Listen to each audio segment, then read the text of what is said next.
No, you can't make me. Save the breath full screen. Welcome, everybody, to the 21st episode of Screaming into the Void, where we talk about whatever the hell we feel like. So apparently this podcast is now old enough to drink in terms of months. Cool.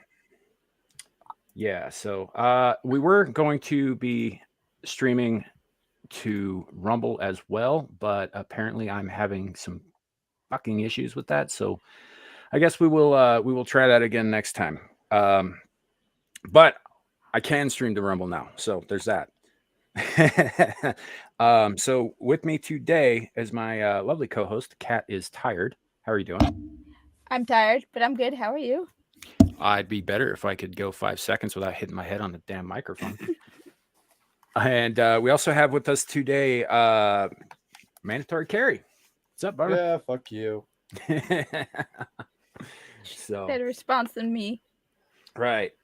So Maester Chow may make it today. He said he's going to try, so we might see him a little later, and maybe others who pop in. We will see what happens. I'm not going to announce anybody because I don't have confirmations. But that said, we do have some fun stuff to talk about. But before we get into that, let's say hello to everybody. It looks like Larry got here first today. Much to Kohai's chagrin. Those two fight over that shit every week. It's pretty fucking funny. We got Logical Spock. I'm just saying, we're here. We got here first, Larry. Well, I mean, I was here first. I set the thing up, but Yes. Where's That's my true. cookie? That Where's is my cookie? I want a soft, warm chocolate chip cookie. You do understand that when I say come to the dark side, we have cookies. We're lying, right? We're the dark side. Damn it! We got weed. There are no cookies. The cookies are a lie. I need cookies. Cara B, welcome. Good to see you. I actually sent you a link in your email. Logical Spock, we have seen you as well. We got Boa, who is ragging on Disney and me. It is what it is. New face, Zellner. I believe I saw you in Kat's live stream chat earlier today. Welcome. Hope you enjoy the show. So, a couple of things. Number one, I'm back on Twitter, bitches. Congratulations. Yeah, sitting out for a week was, it was like the Torment of Tantalus, right? I could look, but I couldn't touch. They let me look at everybody's tweets, but I couldn't I couldn't retweet, I couldn't respond, I couldn't even DM. It was a pain in the ass. Even though it told me that I could DM, it wouldn't let me do it. You should. Yeah, it was a whole thing. So, but I can now. Very, very glad about that. I don't know. Your tweets are "Don't play with your kids." Seriously, what the? No. You got to read the whole context. You got to read the retweet on that too, because New York Times published an article saying, "Don't play with your kids." So I was like, "Yeah, okay, don't play with them, and while you're at it, don't love them or feed them." Yeah. Or anything else, I guess. Yeah. What? At times, are you on crack? Yeah. No. Yeah, they are. No, they're not on crack. Yeah. They're on stupid. They're on. I damaged my brain when my childhood, my parents who have no level of maturity dropped me on the head repeatedly, didn't feed me correctly. So now I'm an adult with a massively damaged brain, and my level of stupid is so shocking that people like me are going.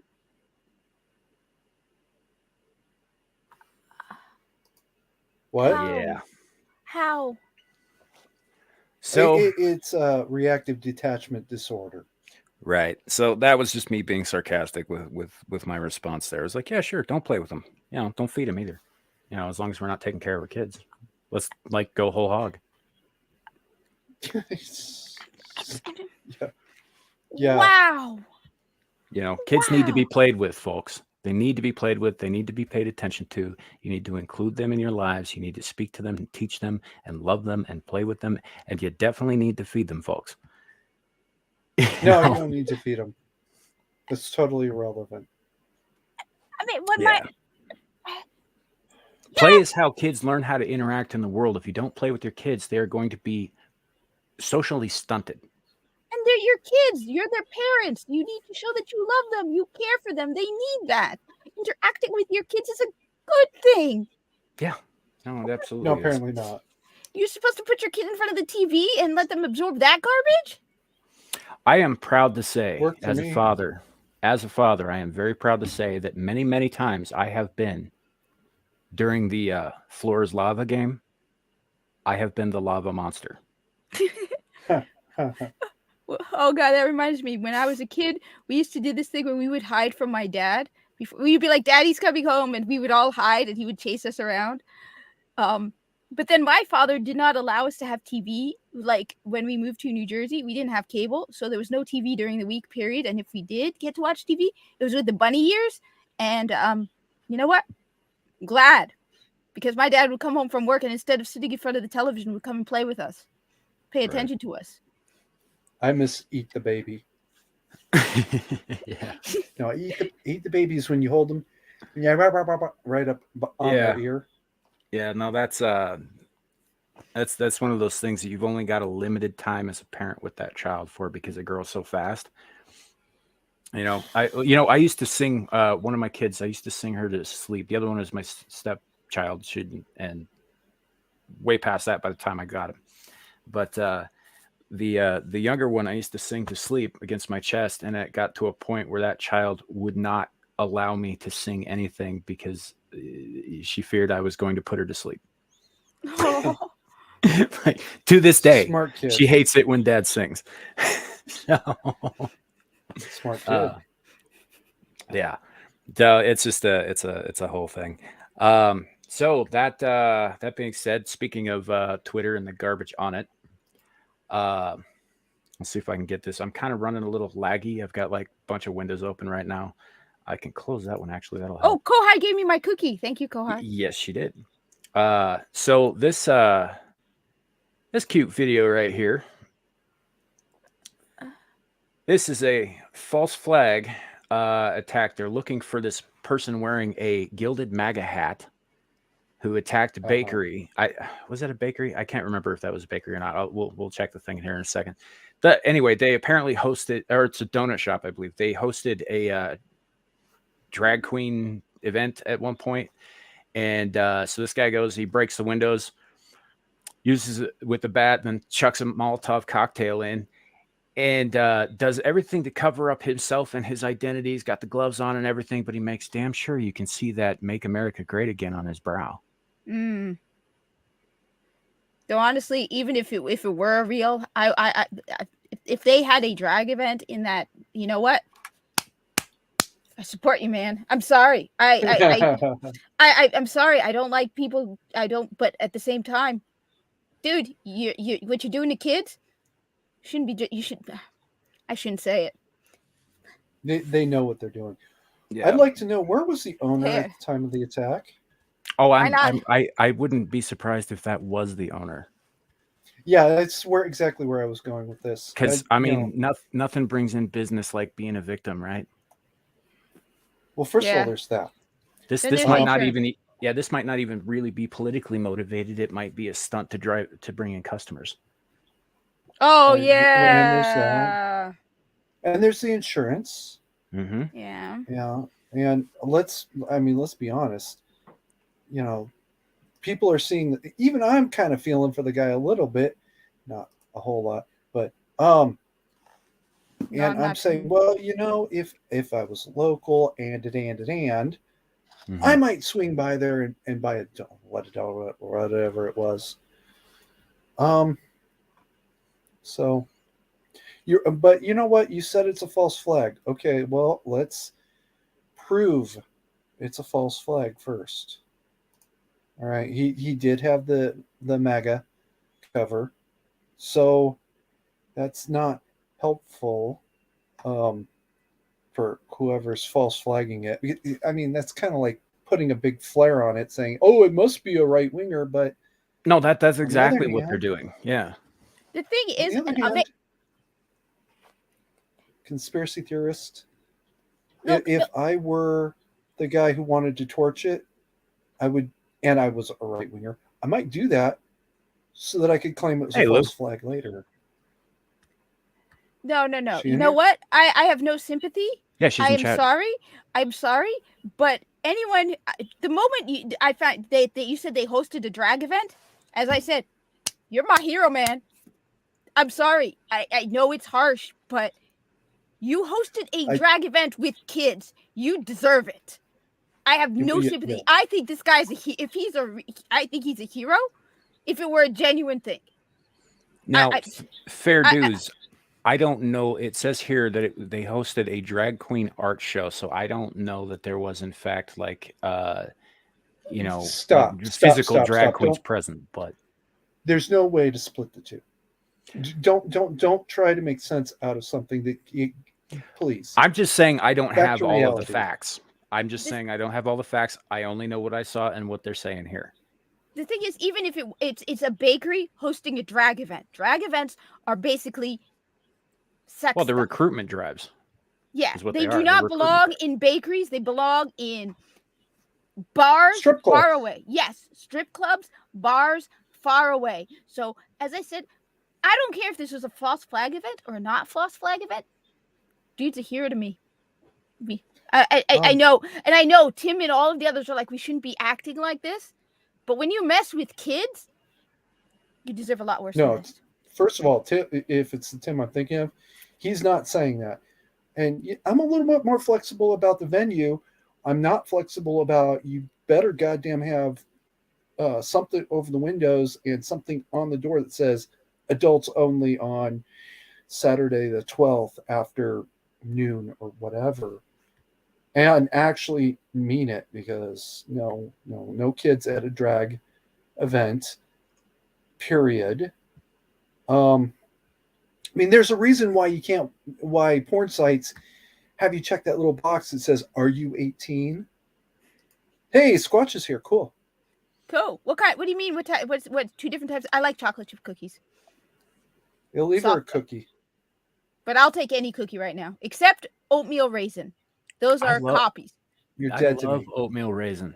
I mean, I like them, but at the same time, I prefer chocolate chip and sometimes oatmeal raisin. Okay. You'll see an oatmeal raisin and go, "Ooh, chocolate chip!" Then you take a bite and you go, "Oh no, it's not chocolate chip." If I I know in never- advance, if I know have in advance, never, Kat, I have never in my life have I Never? ever confused a chocolate chip with a raisin. no, but from a I've confused distance. I've done it. I've done it. Yeah. I've done it. I'm with So- her. It So I does mean, if happen. someone comes up to me and says, "How would you like an oatmeal raisin cookie, especially if they have cinnamon?" I'm like, "Okay, that's different." But if I go into like the hub and I see a box of cookies, I'm like, "Chocolate chip." Oh, it's not that. That's different. You've been to the hub? Actually, that's our employee lounge kind of area. Oh, We call never it the mind. hub. The hub is a city in Fallout. Oh, I probably have. I just don't remember. Okay. Oh wait, Yeah. it's Caucasian Swasquatch, the guy with the sexiest voice on the internet. Just about. That's right. You were there. Yeah, he's got a voice that's Yeah, just he was on smooth. with us last week.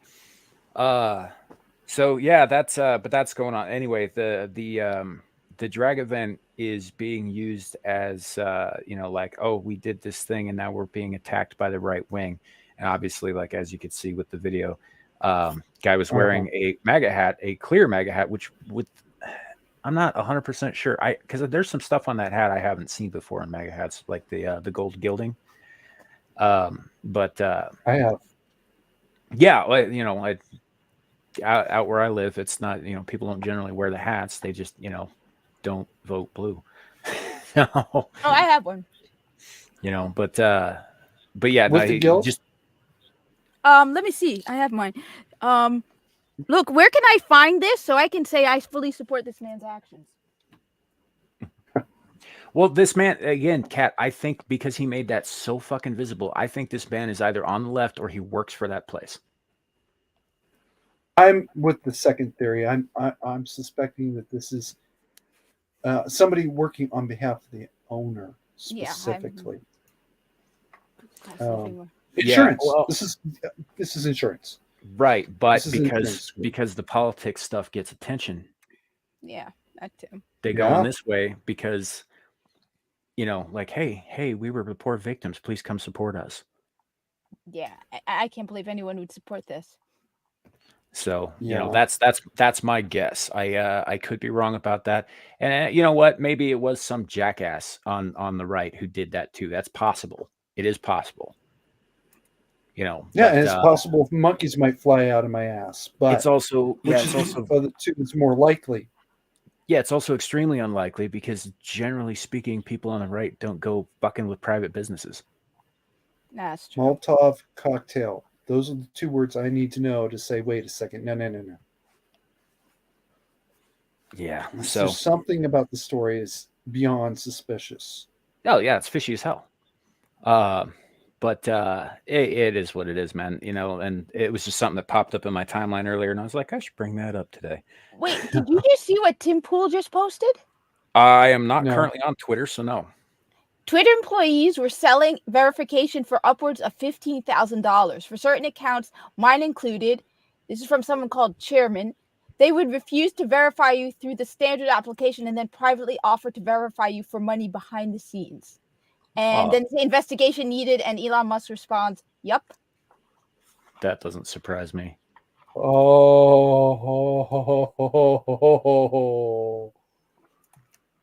Wait, let me see if I can get it. Anybody out there, if you got Elon's contact information, send him to me.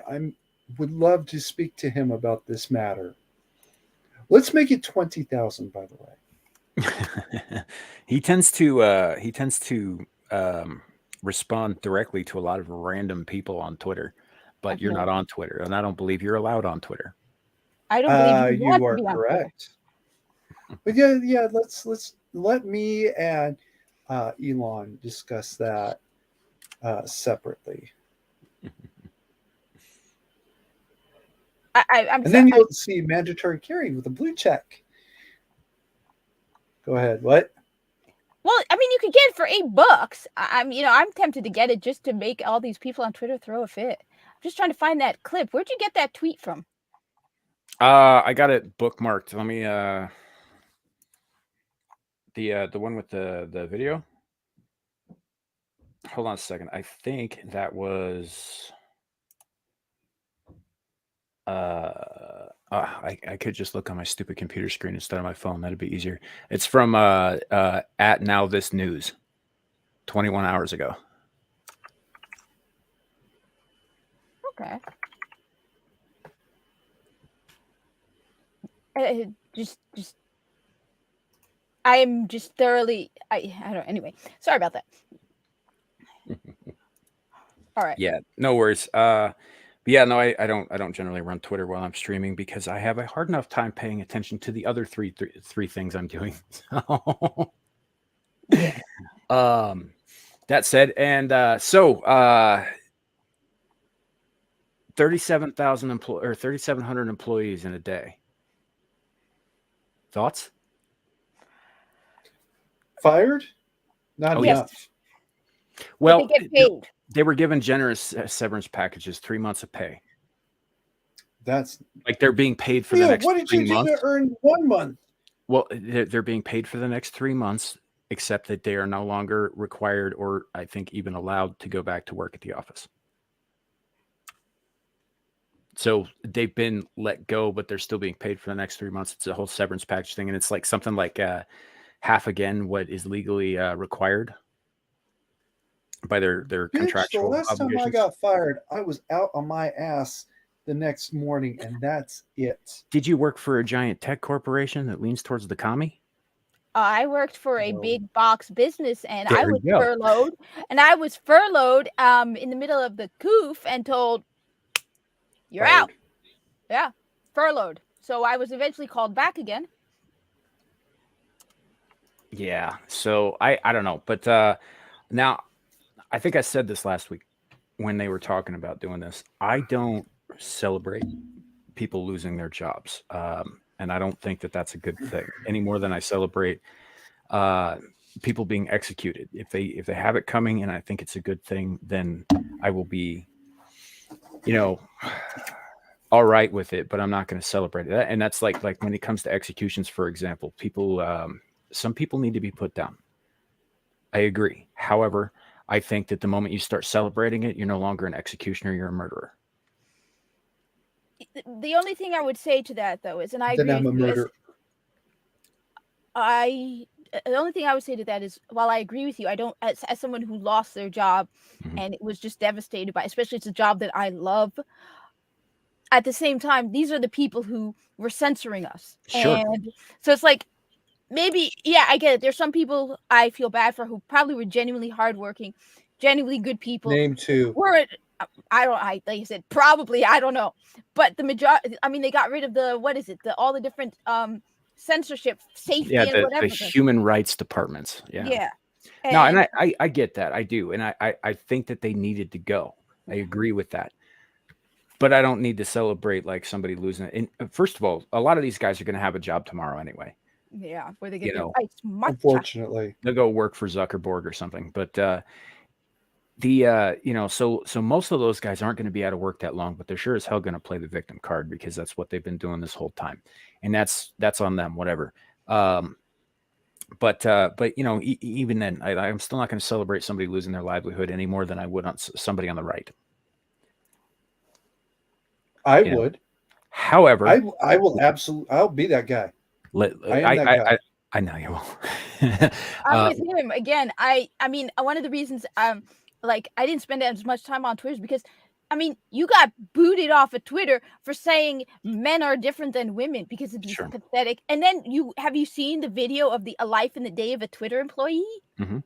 Where it's like, I started my day with an ice cold matcha. It's like, right. And most of these people didn't work for a living anyway. They were just being paid to like show up, or in some cases just not show up, and I get all that. And that said, all the stuff that I said, I stand by. I don't celebrate anyone losing their jobs, but I will say this, that perhaps some of these 3,700 employees or former employees should consider learning how to dig trenches and lay pipe. Yeah. Or maybe suck a few.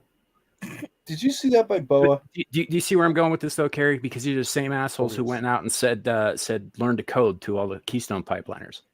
Yeah. And first of all, and that, but check this Boa's comment: $200,000 a year to sit around in daycare.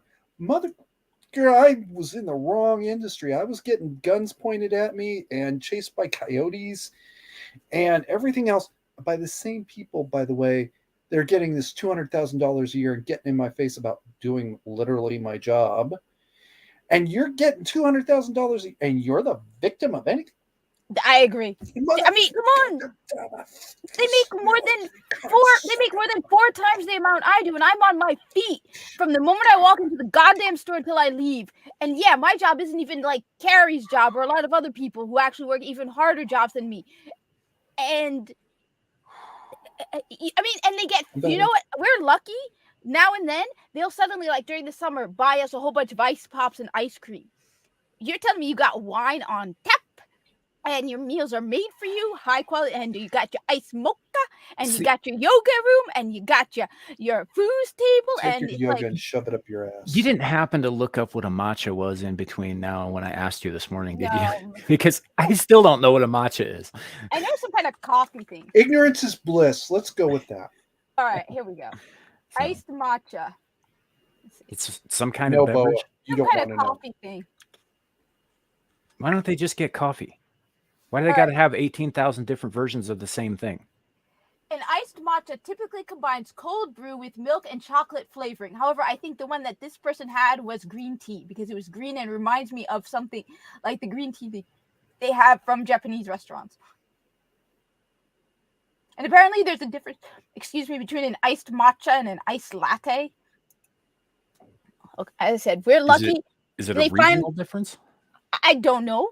like I said, I mean, we're lucky that they have the big water tank things, the cooler with the water on top, and they put a bunch of cups. They don't even like give us bottled water. It's like, yeah, you want water? There's a paper cup.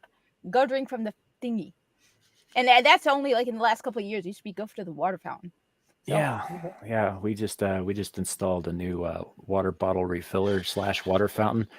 And it had one of the grommets inside was factory made and was faulty, but it was one of those parts you can't tell if it's faulty until you install it, and then it breaks, and then you have problems. Pretty much went through our whole budget for the rest of the year and into part of next trying to clean up the fucking 2-story flood that happened. Yeah, because it broke in the middle of the night when nobody was there. Oh God. That was awesome. That's why you need security. All right. So somebody could be there in the middle of the night to find. Well, that's how they found out it was happening, was because there were people in the building who thought it was raining in the hall. Oh. Kind of thing. But I take all my own shit to work, man. I got a bottle of water and a bottle of caffeine that I take with me to work every day.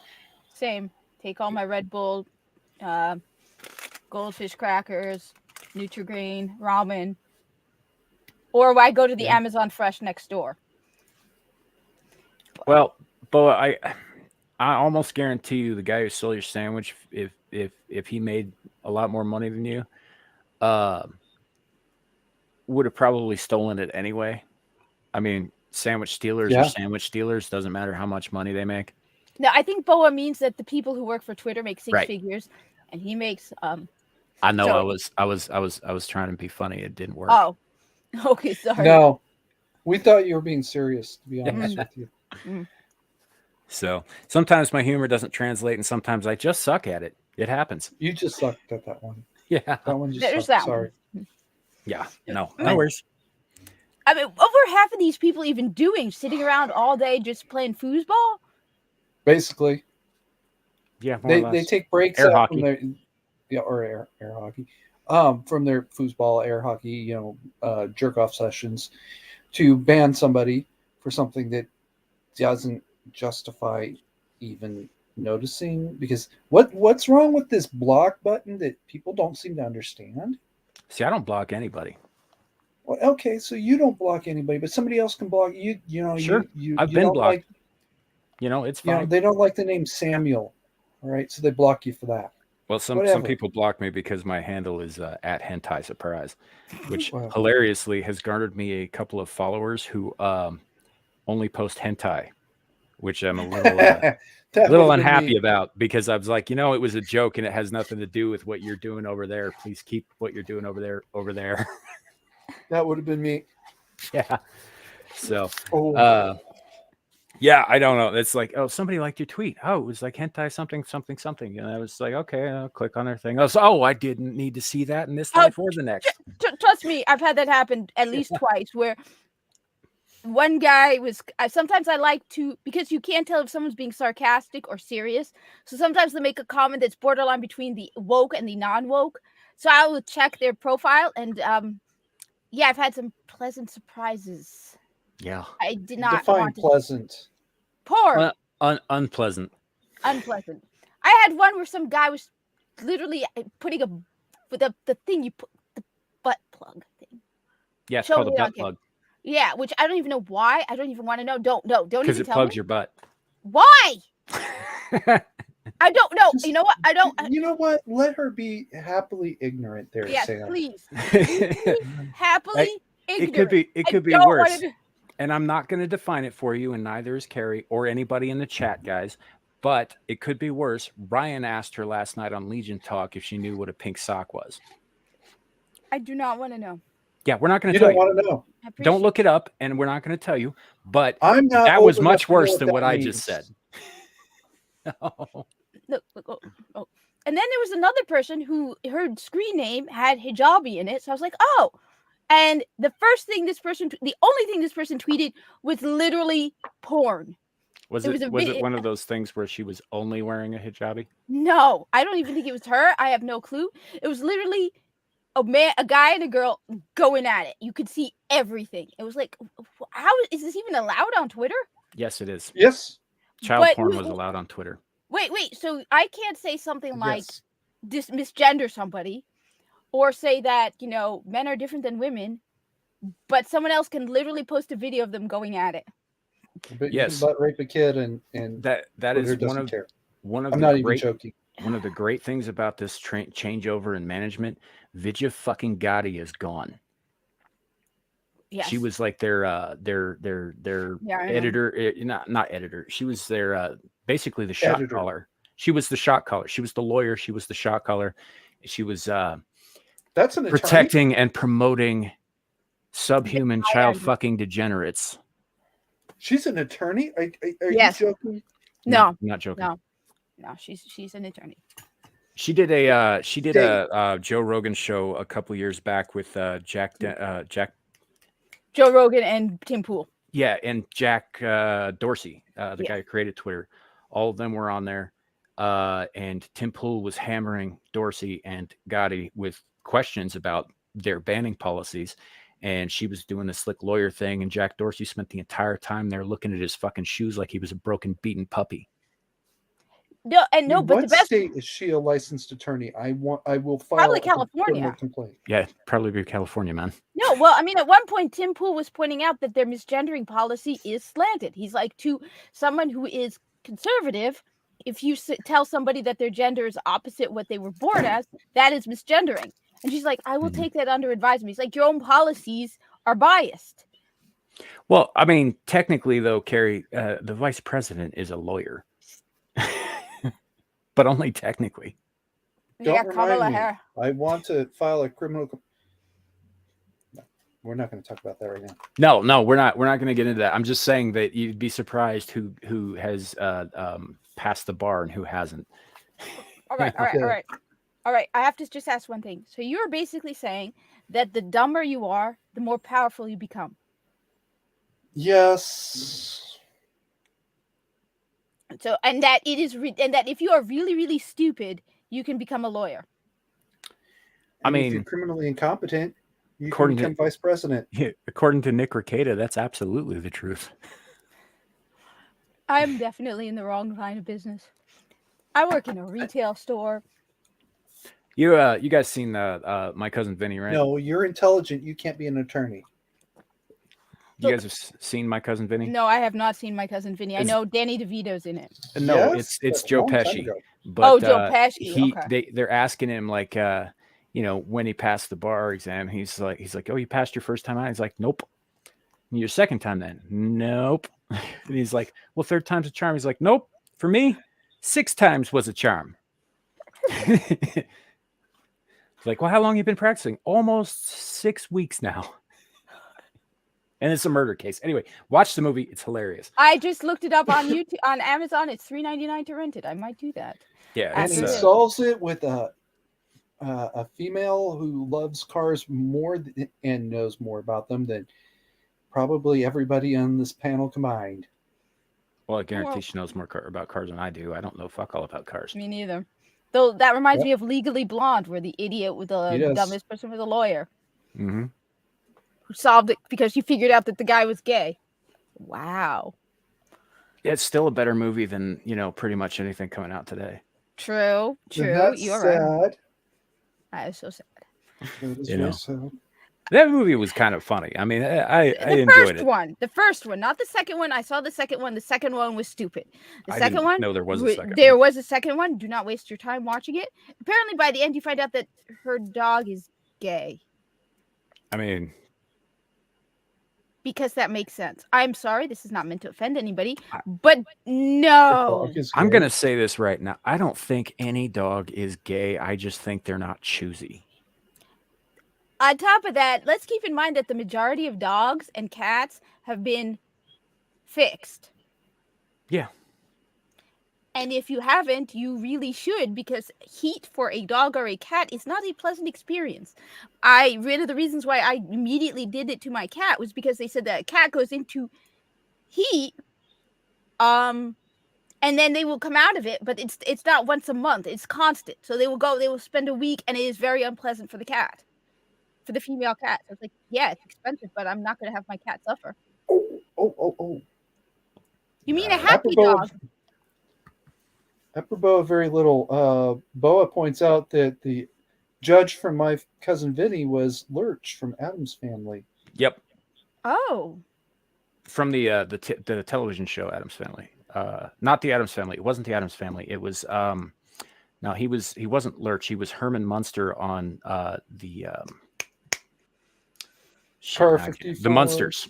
Herman Munster on the Munsters. Okay. oh no, not of nursing mother. No, my cat was not nursing. She was 6 months old. Right. Back on subject. Yeah. Twitter. Thanks, Squatch. Water. Well, yeah, I was going to use that as a bit of a segue. Speaking of, black holes just waiting to devour us all. Dun, da, da, da. Please, are we gonna be devoured? Well, for the Maybe. moment, now they're saying this is the weirdest fucking thing. I've never heard this shit before, regarding black holes, right? So they said they found one in our backyard about 1,600 light years away, which is pretty close, cosmically speaking. Mm-hmm. That's not that It far. says the good news, it's dormant, at least for now. How the fuck does that happen? It's a contradiction in terms. What? Yeah, but apparently there's this like supermass sitting there, not, eating the, universe around it. Please eat the universe around it, please. Well, my point is they can't just turn that shit off. The gravitational forces come from the mass, Yeah. Yeah. and the density of it. So that's what they're talking about. Seems to be according to all the laws of physics as we understand them, an impossibility. Okay. I mean, that's like saying shutting off gravity. You can't shut off gravity. No. Yeah, logical Spock, Ed Gwynn. Thank you. It could mean that they literally mean that it's eaten everything that its gravity can reach at the moment. That's and possible. that it's Sure. traveling in a safe direction for every known thing, but Yeah. that So doesn't make a whole lot of sense either. I'm just well, gonna say. yeah, because as they devour matter, their mass only increases, Yeah. which would increase the range of their gravitational pull. So you're saying they're lying and that they don't want people to panic that we're all going to be eaten by a Not lying. Either that, Cat, or they're not lying, and this is something we've never seen before, which is very cool. Okay, that's true. It's not lying. It's oversimplification. Okay, but it's not actually lying. Lying means you're saying something you know is not true. And they're saying, well, it's dormant. Well, that's not a thing. What they mean is it's not going to affect anything anytime soon. No, I think There's no such thing as a dormant volcano either. Well, let's dig into the article a little bit, and it'll tell us a little more. I skimmed through it earlier. I also, by the way, chat, I left the link for this article in the description of the stream here. Says, and this was this was announced last Friday, not yesterday, but a week before yesterday, last Friday. And the article, I believe, was published today. Astronomers announced on Friday they discovered the closest known black hole. It is a biggie, a shell of yawning emptiness 10 times as massive as the sun, orbiting as far from its own star as the Earth is from ours. Which, again, if it's 10 times as massive and it's orbiting another star, it should be eating that star. Yeah. I mean, the distance between us and the sun is what, something like 90 million miles? It's not that far, cosmically speaking. Okay, now Cat's onto something. What? Yeah. So it says the black hole is 1,600 light years away in the constellation Ophiuchus. The next nearest known black hole is about 3,000 light years away in the constellation Monoceros. What sets this new black hole apart from the thousands of others already identified in our Milky Way galaxy, besides its proximity, is that it isn't doing anything, and that's where I get kind of wonky on it. Not drawing the nearby star to its doom, not gravitationally consuming everything nearby. Rather, the black hole is dormant, a silent killer waiting for the currents of space to feed it. Now, I have never in my life heard, and to be fair, we don't actually know that much about black holes. We don't. But never in my life have I ever heard of anything like this. So either this is a spin job and there's something else going on, or it's just a flat out lie and they're making it up entirely. Or mean, it's something we've it's never very seen interesting. before, which would be very cool. But isn't the very definition of a black hole that it's like, a massive sucking gravity in kind of thing? I mean, isn't it sort of like, Yeah. And Squatch, as far as you're right, it is small by black hole standards. I think that they were saying it's a biggie because for dramatic effect. Because I'm sitting here, I was like 10 times this. We don't even have that big a star.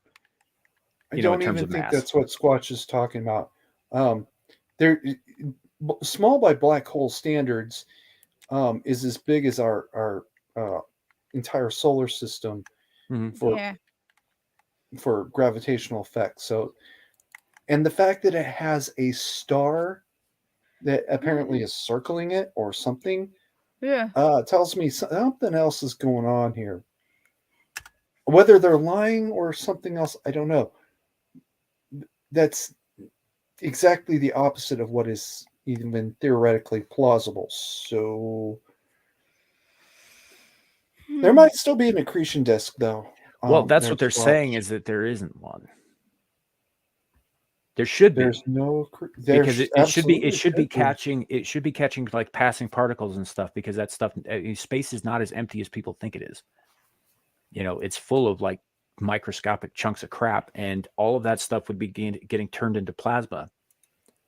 So we should be seeing something visible there, but apparently it's just like a hole. No. Yeah. Yep.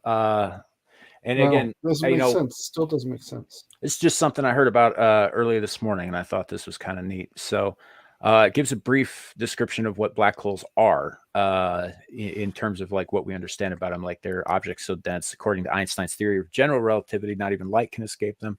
That is not according to theory. We have like, we've seen that. Yeah. That makes them the most intriguing and violent phenomena in nature. Also true. When they feed, that's a key phrase. When they feed, they don't stop feeding. If they stop feeding, they fucking collapse. Yeah, that's why I'm confused. How can it be called Or a they're black already hole? collapsed. But yeah, if they don't, there's never something that not there. There's always something present for them to be feeding on. That's why we can tell where they are. It's because of the accretion disk, as you were saying. And then they spit out a bunch of like radiation of varying types, X-rays in particular, gamma ray radiation, that sort of thing. Apparently it's not doing that, which is really weird. Everything about this is weird. Yeah, it Yeah. is.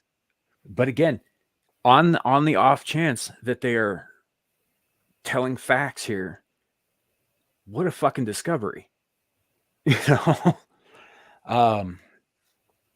So it talks about how the accretion disk happens and that how they're visible with the, ripping apart of even atoms and such and releasing all that energy. And that's where all the bright shit comes from. Most every galaxy has a supermassive black hole, millions of billions times more massive than the sun. True. Mm-hmm. Scientists aren't sure where they come from. They get a pretty good idea though. Yeah.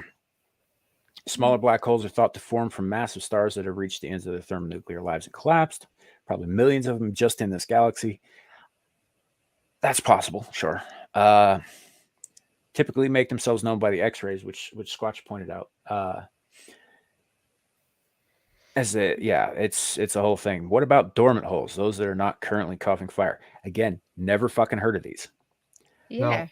Somebody named Kareem El-Badri, an astrophysicist at the Harvard Smithsonian Center for Astrophysics, has been searching for such hidden demons for 4 years. And that may be the answer right there. Because he's been looking for it and probably trying to find a way to justify his funding his research. Well, that too. That's possible. Scientists do this kind of shit all the time, guys. They if they can't find something to support their theories, but they need the funding or whatever, or they just can't stand the idea of being disproven. Sometimes they make shit up. It happens. They adjust the data as it arrives. But work with me here for a second. All right. When I was at Acacia, for lookout, they would tell us never ever report a plane's distance. Report its angle, because you can't tell what the distance is because you can't tell how high it is. Mm-hmm. So what if this black hole is actually a black hole, but it's behind the star that they are describing it with, and because they're both moving, they seem to be moving together. They're thinking, okay, so these two are connected. The actual black hole actually isn't putting anything out now because it's way the hell out in interstellar space, intergalactic space, or something where it can't collect anything. And because of the distance, because they can't really identify the distance, they're thinking it's much smaller and much closer. Yeah, that's certainly a possibility. And again, I don't know. Just for the record, guys, I am no scientist. I don't know as much about this stuff, but I do rather enjoy reading about it. It's one of the reasons I'm so on board with Elon Musk's Mars project. It's because regardless what you may think of the man, regardless of whatever else he's doing, colonizing Mars would be the single greatest venture in the history of humankind, and I fucking can't wait. It would be the next great venture. Oh, I think it would trump pretty much everything that came before, man, even peanut butter and jelly. Well, yes, but then there's interstellar colonization and there's intergalactic colonization. Oh my God. Sure, but those aren't going to happen in my lifetime, are they? No, or mine. I might. And is Mars going to happen in your lifetime? It might. Yeah, maybe. It might. So you know what? No, I don't disagree, man. I'm sure that the first few crews that get sent out there are on a one-way trip, and they'll probably die horribly and in short order. If you're basically everybody that goes to Mars, sorry, but them's the breaks. But basically everybody that goes to Mars is on a one-way trip. But until we find some alien shit in Iron Mountain Mine, we're okay. Squash, calm down. The sky is not falling, bro. The thing is also, all I have to say is, given the direction our society is going in, which would you prefer? Staying here? Or certain death, but at least you're going to Mars? You know what? Sign me up tomorrow. I want out of this. Though I get what you're saying, Kat, but it's not even about like getting away from Earth for me. It's about being the first of our species to set foot on an alien world. True. But I mean, I'm not eligible. I'm too old. My body's seen too much shit. They'd never let me go. But even so, that's Kat, what it's about for me. It's about the exploration. Hell, Kat, you're a fan of Star Trek? Yes, of course. You know what that's all about. It's about seeing what's out there. Yeah, but on Star Trek, leaving Earth isn't a mercy. The life on Earth in Star Trek isn't how should I put it? Well, I mean, yeah, they built Starfleet headquarters in San Francisco and somehow managed to clean up all the poop on the sidewalks. You know what? I would really, really love to hear how that conversation went. It was like Jim, Kirk, and McCoy are just sitting there like, Jim, remember when there was poop all over the streets in San Francisco? It's like, yeah, the great Actually, cleaning. They wouldn't remember it happened before they were born. All right. No, right, fine. They would be doing the whole historical, like, remember that great historical event that people try to forget? The great cleaning of San Francisco? So Kat asked, which would you rather, stay here and fight to the death or go to Mars and maybe die? And you're really giving me a tempting choice here. Stay here and fight to the death for definitely sure, or go to Mars and maybe die, maybe live. The problem is, do we have a fight? That's the thing. Right now, when we fight the things going on, you're going to end up basically just destitute and broke because they'll probably find a way to cancel you so you can never have a job again. Yeah, and in this country, in this economy, destitute and broke might equal a death sentence in short order. but it's Okay, not. so stay here and fight to the death. But Wait a you're not minute. getting to fight. That's the problem. You know what? What kind of fighting do we have? It's like, you know what? You know what? Who am I? You're Thug McCoy. Yeah, but I'm not Thug McCoy. I'm also mandatory carry. Don't ask me anything about weapons. You don't want a very long, hour-long lecture. Damn it, Ask that's Squatch so if you don't believe me. tempting. That's true. I don't want to lecture. It is. But both options are tempting to me. Go out in a blaze of glory or go out in a blaze of glory. See, and I get that too, man. I do. I mean, there's a part of every man deep down inside that's how we want to go. Is fighting. I do too. You know what? Fine. You know what, man? You know what? You have to stay here because I want to be fighting at your side. All right? Yeah, but on the other hand, there's that part of me, that explorer part of my DNA, that wants to go out there, that wants to see what else is out there. I want to see what's beyond Mars. You know, I know we've got telescopes and shit that show us all that stuff. That's not what I'm saying. I want to see it with my eyes. Yeah, but I look. I hate to break it to you, but given how dumber each do you really think that the next generation is going to be able to do it? No, not at all. Especially the pronoun generation. Are you joking? That's why I'm putting all my chips on the guy who's a little bit older than me, who just bought Twitter, who's aiming for that goal, because I think he could do it. Yeah, but he's not going to be able to be a forever. If you make it interstellar, sorry, it's not even a contest anymore. Yeah, I gotta go. But a choice between Mars or staying here, I gotta flip a coin here. I mean, don't get me wrong. I understand what Mars is, right? It's a red wasteland. You know, I understand that there's no life there. There's no atmosphere to speak of that, you know, is of any use to us. Squatch pointed out how low the gravity was and what that would fucking do to us over time. I disagree, Squatch. But moving on.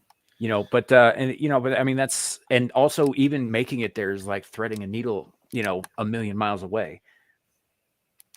But I think we can wet that eye.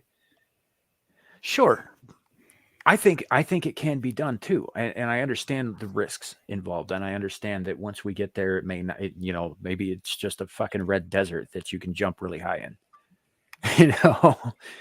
Oh well, by wet the first of all, in sewing, you don't wet the end of the thread. You actually wet the eye of the needle to draw the thread through. And by wetting the needle or wetting the eye, I mean send something like a Newman probe to start the process, to set up the first tunnels or shelters or whatever, to dig the first wells, to whatever it is that needs to be done to have a habitable spot, and then send people a couple of years later. Sure. That's entirely probable too. And they did find water in the form of ice on Mars. So it's not. I mean, that there's a resource we can take advantage of there. I do believe it's only in the polar regions, but still, Mars is a pretty small spheroid as these things go. So I imagine it wouldn't take as long to get there as it would to say drive to our South Pole. Hey, Shadow. Shadow. Even if you had to put habitats at the equator and you could only get water from the pole for whatever reason, you're not talking about that much of an engineering project to pipe it down. No, I'm sorry, it's doable. Sure, and I'm here for it. That's all I'm saying. I think that we're so focused down here on the ground. We are so focused on all the nasty negative shit and the decline of our civilizations, and at each other's throats all the time, that very few of us are looking to build something that's worth a damn. Build something beyond us, do greater things, greater feats. That's not something like in our modern age. The first world has gotten so fucking comfortable, we no longer aspire to achieve. It was like what Tim Pool said about planting the tree that your children, that you will never sit under. Where it's like he was talking about the bridges, and like whereas like these people who are building these bridges never got to use them, but they built them for the future. Now we Yeah. have such spoiled brats who are like, well, why should I do that? I'm never going to benefit out of it. And it Hey. started with my generation, right? I'm going to own this. We were the first of those spoiled brats, and some of us are still fighting that tendency. I'm mostly over it, but yeah, Yeah, fair enough. we got us 40-ish year olds got to own that one. Oh no, yeah, us the Gen Xers from the beginning of that generation to the end of it, we were the we don't give a fuck generation, and it cost us as a species. Well, and you know what? There's plenty of blame to hand around. Our parents Sure. fucked up. The generations Um, before us and after us are not without blame either, but we were the ones who sat on our fucking thumbs No. and did nothing of consequence No. except the .com boom, which is fucking everybody now. Oh God. We fucked up the Gen Ys, and we need to go back with a belt and fix that before.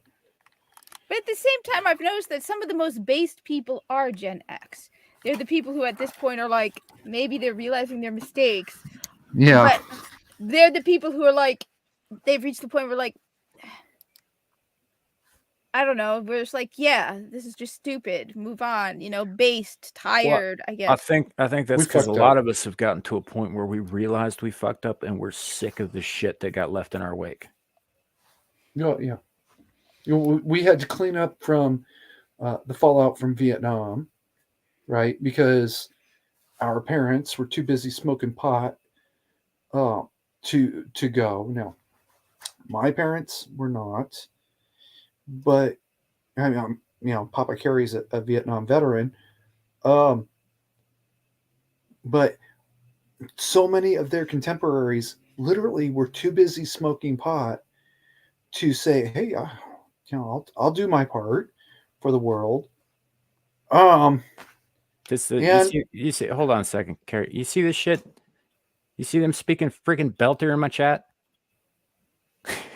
Sasuke in Yoloda. Oh God, don't get me. Shadow keeps going on about how the That's corpus not are Shadow. It's Squatch. Yeah, well, it's probably because of Shadow. No, well, all right. You're talking about the weed thing. Have you noticed the amount of ads you get on YouTube if you don't use ad blocker for weed? I mean, am I the only one who feels like that thing is so dystopian where you're like, I just got my first package from Mood and I am so high. Or the dude who's like, me, I'm feeling great. I just ate this edible I got from Mood half an hour ago. How? Okay, look, I have no problem with drugs being legal, but at the same time, this is something you want to advertise and be like, yeah, I just ate me an edible, and now I'm so high. We live in a generation where people are boasting about how high they are and selling it. Yeah. I mean, one of the things that stopped me from becoming a cop was I hadn't smoked pot until after I was out of the military, and nobody believed me. Nobody on earth believed that I had never smoked pot or done anything else. And background investigators are allowed to do that. They still don't believe me.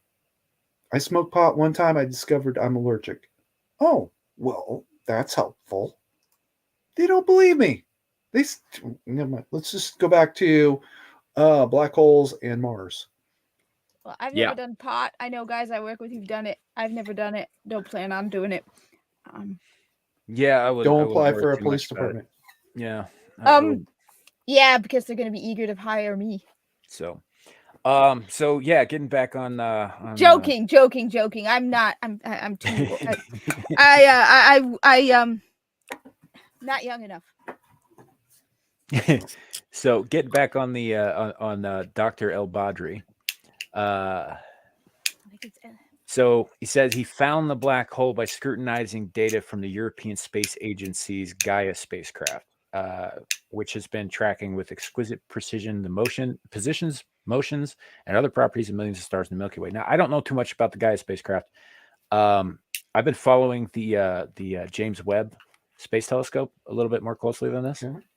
So like with the images and stuff, and I was actually kind of wondering if they had gotten any good images of this. There's an astrophysicist who runs her channel on YouTube. Talks about a lot of that stuff, and she's heavily involved in that project. Her name is, or the channel name is Dr. Becky. I think her last name is Smethurst. British lady. Okay. Seems to know her shit. Just put out a book about black holes.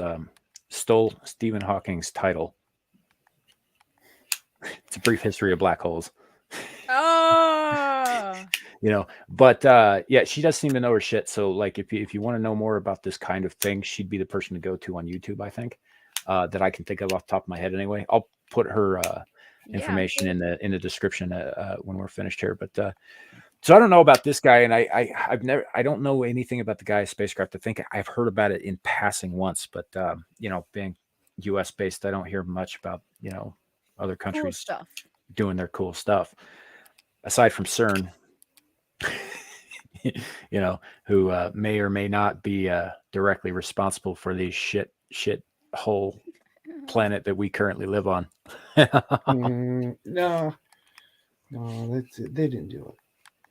The people that made them did it, and not even them. It's the people that made them that did it. They're like the second tier of evil. The first tier of evil gave them money, and they went and built CERN. So, yeah, okay, moving right along, getting past my. Oh God, with the belter speed. Oh no, they've been doing this for a while. I've been trying to ignore it. I know. I'm amazed they're still doing it. Yeah. I don't know what it. I know when Squatch is going full on Sky Troll again. Well, this is right. It's from The Expanse. The people, the Belters, people who live and work in the asteroid belt and elsewhere in the system outside of Mars and Earth, speak with a how do I put this? They speak with a certain dialect. Wow, he really is going Sky Troll, but just different way. Yeah. So yeah, Shadow also thinks you can eat belters because according to him they're not human. Because according to Shadow, anyone born on Jupiter, so like Viso, all the corpus, some of them, not all the corpus that were born on Jupiter, are apparently not human, so that makes them edible because they're belters. Well, first of all, if somebody was born on Jupiter, there wouldn't be anybody. You wouldn't be there to be born in the first place. Gravity would crush your mother. Oh no, yeah, you got to look at how it's done. But if you're talking, if you're talking about like on the moons of Jupiter, sure, I could see that. Although some of them are extremely radioactive due to their proximity to a planet which is one hydrogen reaction away from becoming another sun. Yeah, that's why there's a little bit of disbelievability in Warframe. They have like floating cities on Jupiter. Yeah, but then it's supposed to take place thousands of years in the future. Hold on. Slow down a second. Theoretically, if you built a big enough steel ball, right? Like a Dyson and it sphere? was almost Dyson sphere size. Hold on to that part of the thought for a second. Okay. And you've put it on the edge of the atmosphere, it would float. It only has to have less weight than the amount of material it displaces. So if the Jupiter's atmosphere is thick enough, and you built a long enough, let's say, ballistic missile submarine, I don't think that would work. No, what? I said I don't think that would work because you're talking about like extremely low orbit, and like skimming the atmosphere, right? So if you skim the atmosphere, that creates friction. Friction will burn the fucking thing up. You have to account for that too. Okay, and I'm not the engineer that would do this. I know with the science we have right now, it's not possible, but 1,000 years into the future, they might just be able to do that. I mean, we're also talking about the game where Venus is habitable, and I think Venus has snow. What's up, man? Hey, Primal One. I mean, it's still Warframe. I don't think they really went for accuracy. Yeah, well, that was one of the things I like about the Expanse is because when they could get it technically accurate, they did. Yeah. Obviously, there's some shit they had to take liberties with because we just don't know, or it's simply not Yeah. possible. But when they could get it as accurate as possible, they did. And these guys are both apparently familiar with these books because they've been going off in Belter slang for some time now in my chat. But yeah, so anyway, so this Kareem El Badri guy is the one who says he discovered it. He'd been searching for it for years, which again puts me off a little bit because when scientists go years and years looking for something and they make a sudden miraculous breakthrough, sometimes it's not as miraculous as it sounds. Sometimes like who's going to dispute him? Who else knows what they're looking for? I'm not saying he didn't find it. I'm saying that it is possible that he had to justify his funding. Well, it's easy to manipulate the scientific data especially if you're the first one to get it, you can just ignore certain signals. Sure. It's also possible that he did discover this thing and it's new to our sphere of experience. Well, I have another question though. Since when does the science matter? Just saying. I mean, maybe he could be like, that's my truth. Black holes like this, I mean, saying. Yeah, he's the one who's looking for the data, so he would. Oh my God, he was looking for the data. Mm-hmm. He would also know what data to filter out because, of course, it's not helping my case any, right? Right, but also, you'd have to filter some of the incoming data out anyway because if there's a nearby star, that starts putting out its own interference. So you'd have to be able to account for it and filter that out in order to detect anything else around there in the first place. We've had this problem detecting exoplanets. It's kind of sad just when you think about that. We are so mistrusting. It used to be you'd read a scientific magazine and be like, yeah, now it's, so what is his ulterior, could it be possible? It's like, that's kind of sad. Anyway. You're right. It is sad, which is why I'm choosing to be more optimistic about this, but I'm not being stupid about it. You be optimistic. I'm gonna be realistic. I'm gonna be pessimistic. Dude, you guys do what you got to do, but imagine just for a second, imagine that this guy is 100% telling the truth. Okay. New cool stuff we discovered. That's true. This would be very, very different. A dormant black hole. How would it go dormant? Right. We gotta follow this. You understand how that would change our understanding of the laws of spatial dynamics and physics, right? All I'm thinking is the Enterprise went through a black hole once. Yeah, that didn't happen. What? No, I mean it happened in the show. No. Do not. If you try to explain this to me, I will leave the studio. I just spaghettification. That's all I'm saying. Okay, there's that. Yeah. Moving right along. So Dr. El Badri and his team detected a star virtually identical to our sun that was jittering strangely as if under the gravitational influence of an invisible companion. And that's not uncommon with like binaries, which I think was pointed out earlier in the chat. I can't remember if it was Squatch or Boa who said it. It was Boa. But it's more common than it's not. Yeah.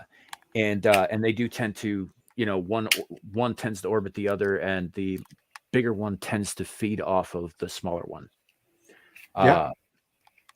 Generally speaking, just because it's got the greater mass. It's called vampiric. Yeah. But they're saying it was I thought it wasn't. I thought it was dormant. So it's a gravity. Okay. So I think where they're going with this is that it wasn't feeding on it, but its gravity was still having an effect on the orbit of the star. Well, right? that's Like possible. it was wobbly. Okay, that Um, makes sense. yeah. So to investigate further, they commandeered the Gemini North Telescope atop Mauna Kea in Hawaii. Is that the same one that Aquaman was protesting? I don't know. No clue. I haven't seen Uh, Aquaman. Jason Momoa, that's it. Yeah, he was I don't know, it was a year or two ago. He was protesting them building this thing out there because it was ruining his ancestral land or some such. Which, I mean, to be fair, is probably accurate, but also Protesting the the construction. Hawaiians kind of lost that little scuffle, so they don't get to Yeah. say shit. Um, I don't think so. That one's been around for longer than I've been alive. So, and possibly I they think were, longer than the three of us combined have been alive. yeah. Well, I do believe that they were looking at putting a new massive telescope on top of. Hey, I'm sorry, but ancestral land or telescope? My money's on telescope. Right. You can have my ancestral land for a telescope. Put one in Egypt. Right. Well, and periodically somebody will come along and they'll be like, "Oh, you Okay. can't use this ancestral land because my ancestors were here and it's sacred to us." And you typically it's First Nations or Native Americans or whatever. And the fact is, guys, is that they lost the war. They don't get to name shit. They don't get to dictate I'm shit. a little bit more sympathetic to the. I'm not saying that it was. Nationers, I'm not saying that it was right. I'm not saying that that any of that was cool. I'm not saying that, Carrie. What I'm saying is the fact is that they lost, and historically, the winner dictates everything that comes after. I didn't ask if you had said that. Nobody said you did. Fair But enough. no, well, okay. Well, let's argue about that next week, maybe. So, And yeah, I mean, if this telescope really does need to go up, it needs to go up. It's as yeah. simple as Well, that. this one's up, so I don't know if it's the Gemini North Or this Telescope, new so it Orion. may have been there already. I Right. think, but there was a new one. I think they were talking about putting up. Okay, so it can measure the speed and period of this wobble and thus determine the relative masses of the objects involved.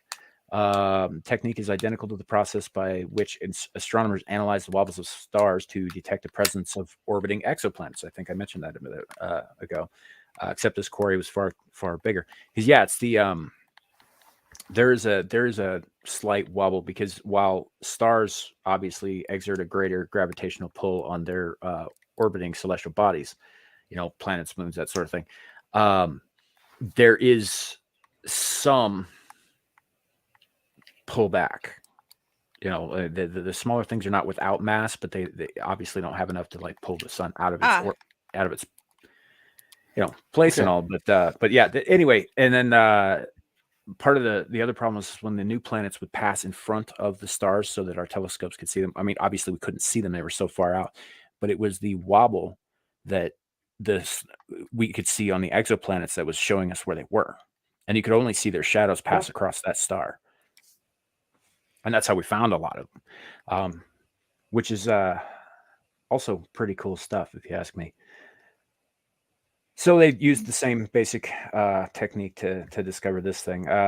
Results in subsequent calculations were consistent with a black hole of 10 solar masses, which, again, I think Squatch is right. That's pretty friggin' small for a black hole. Being circled by a star similar to our own. They named it Gaia BH1. So take the solar system, put a black hole where the sun is and the sun where the earth is, and you get this system. That's a little strange too, because generally, I mean, I could see it happening with a black hole, but generally stars don't do the orbiting. They're the things that are orbited. Well, it's always about the relative mass. The bigger object wins. Just saying. And if this black hole has actually captured a star, it's got a solar system orbiting it to some degree, at least. Shadow, that's not what I said. That's not at all what I said. I absolutely, unequivocally did not say that. I'll say it. But to be fair, most of the universe is empty of life, so there wouldn't be all that much like burning and killing. Yeah. Hold up. How do you know that? But let's move on for the moment. Well, I mean, there's also the fact that they just could be avoiding us because we're all That's What true. is- crazy. But I believe that there is one of the exoplanets they had discovered periodically has rains of diamond. Oh, cool. Yeah, nothing's going to survive that. Nah, that's true. Okay, you've got a really good point there. You know, so like generally speaking, like and even if you look at our own system, if you take our system as a base, right? How many worlds in this system, if you include Pluto as a world, which I do, how many worlds in this It system is. sustain life? Just Do one. we know of? That No. we know of, just one. Although they have discovered like exofossils on Mars as well, but they're typically bacteriological. Hmm. And we can Yeah. absolutely establish for sure and certain, and don't even bother fucking with me about this. Only one of them has intelligent life. You mean the one with the Well- exoskeleton? Well, Yeah. Let me you know, rephrase if that. you remember your Hitchhiker's Guide to the Galaxy, human beings are actually the third most intelligent life form on Earth. The second would be the dolphins, and the first would be tiny white laboratory mice, who are Yes. running tests on us all the time. But let me rephrase that. Okay.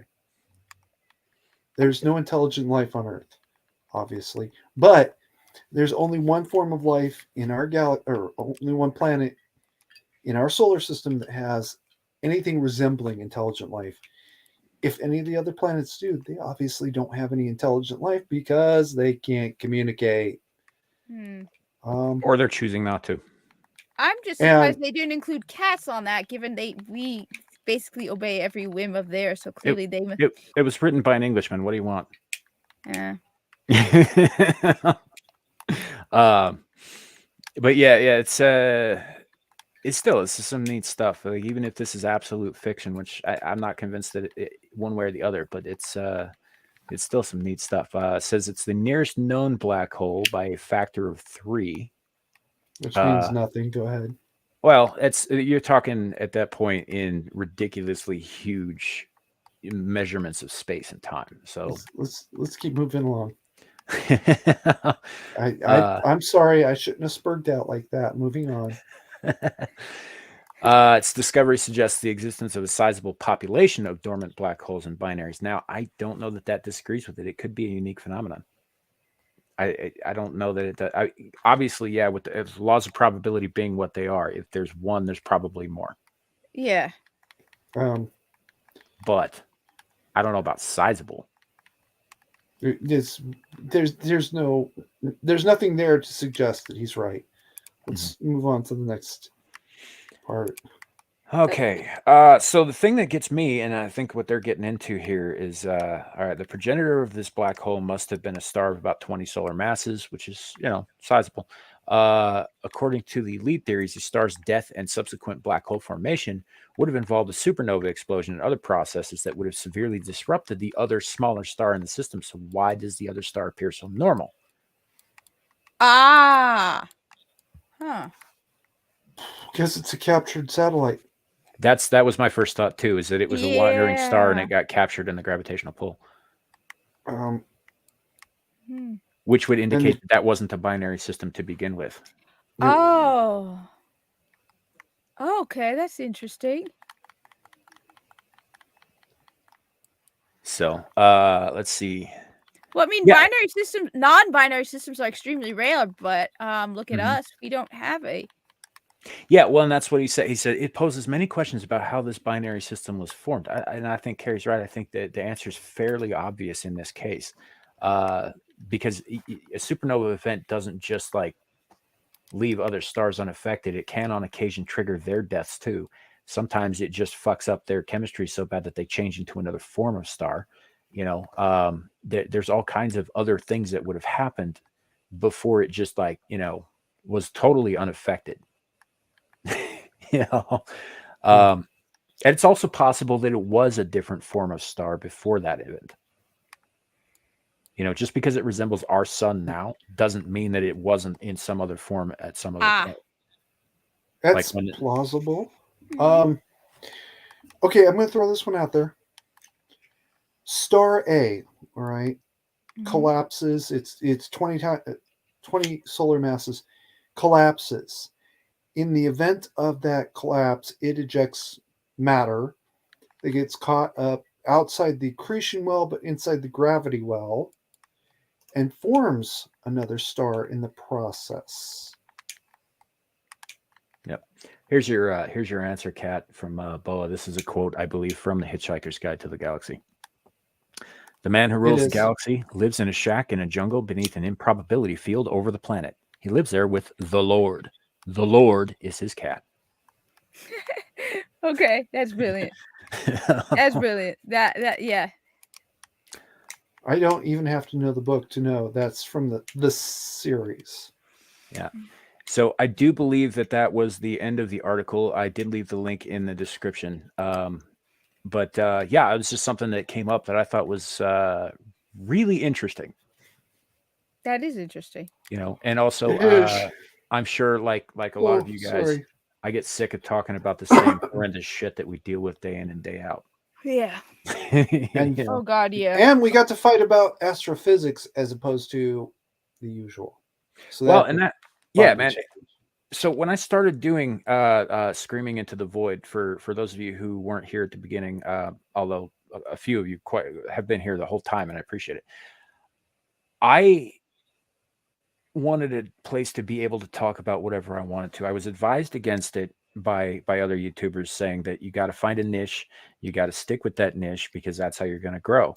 Well, that's not what I want to do. I want to be able to talk about anything. Yeah. I love stuff like this. We don't talk about this shit enough. Mostly we talk about the woke or the political or that sort of thing, which is fine. But it can't be all we focus on. Do you understand? It's depressing gets for one boring. thing. It gets to a point where we're always fighting that uphill battle. We're always swimming upstream against this shit, right? And if all you're doing is trying to survive, you are not living. Yeah.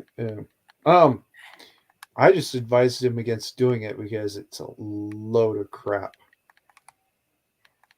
Well, Yeah. YouTube is a load of crap.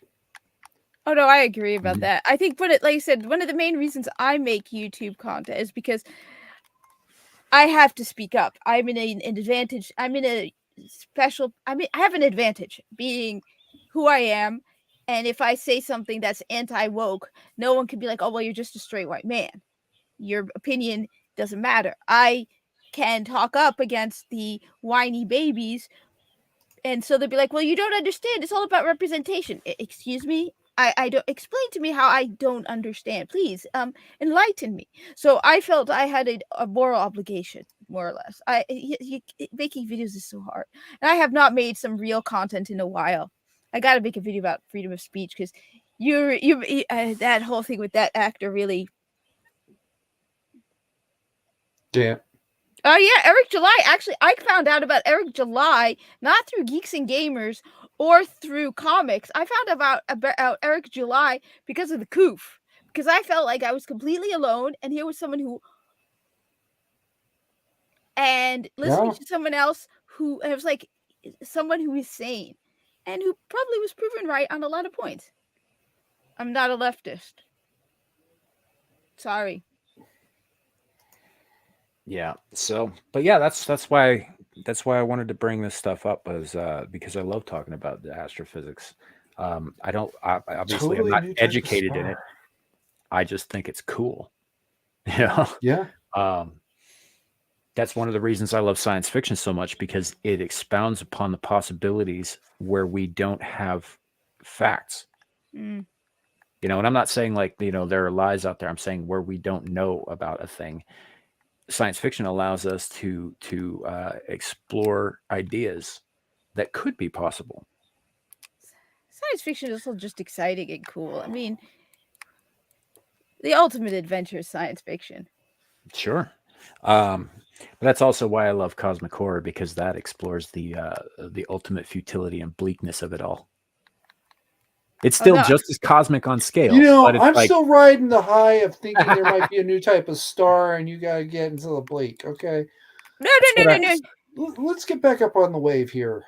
Wait. No. You want to know what cosmic horror is? Just go on Twitter.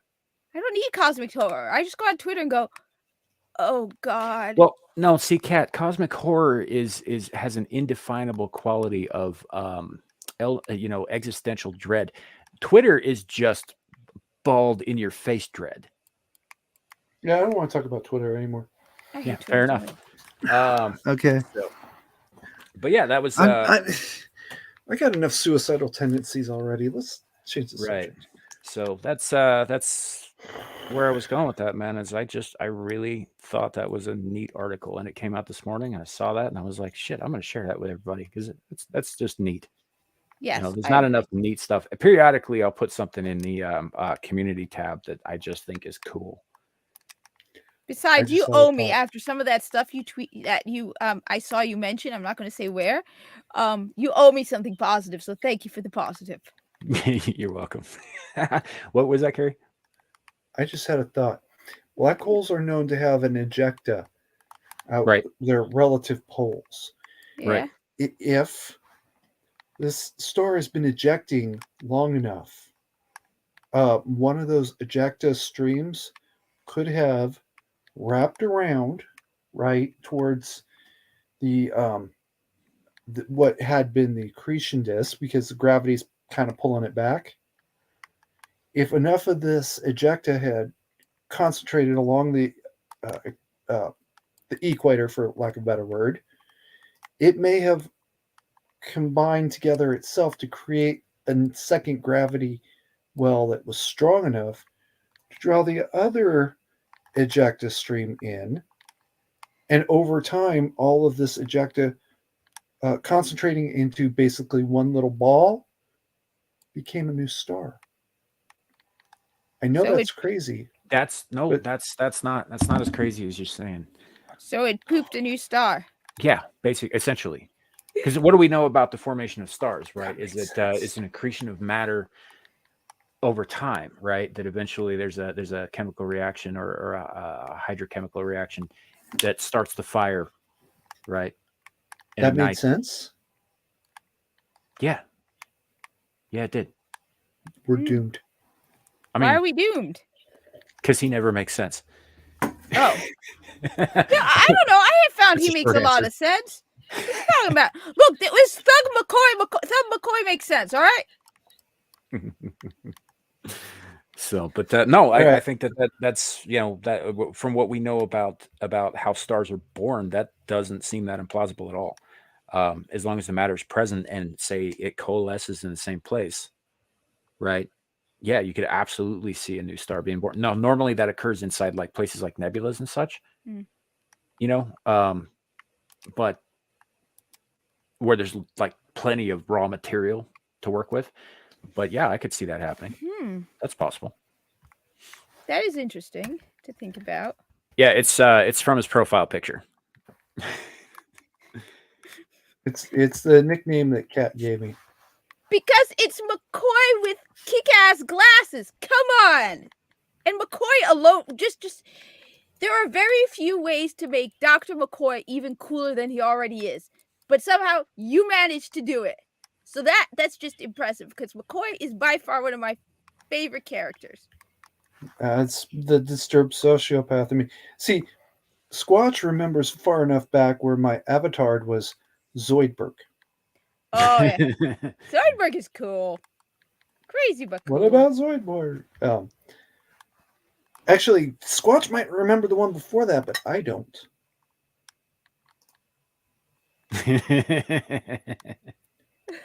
Unlock your knees, Squatch. Unlock your knees.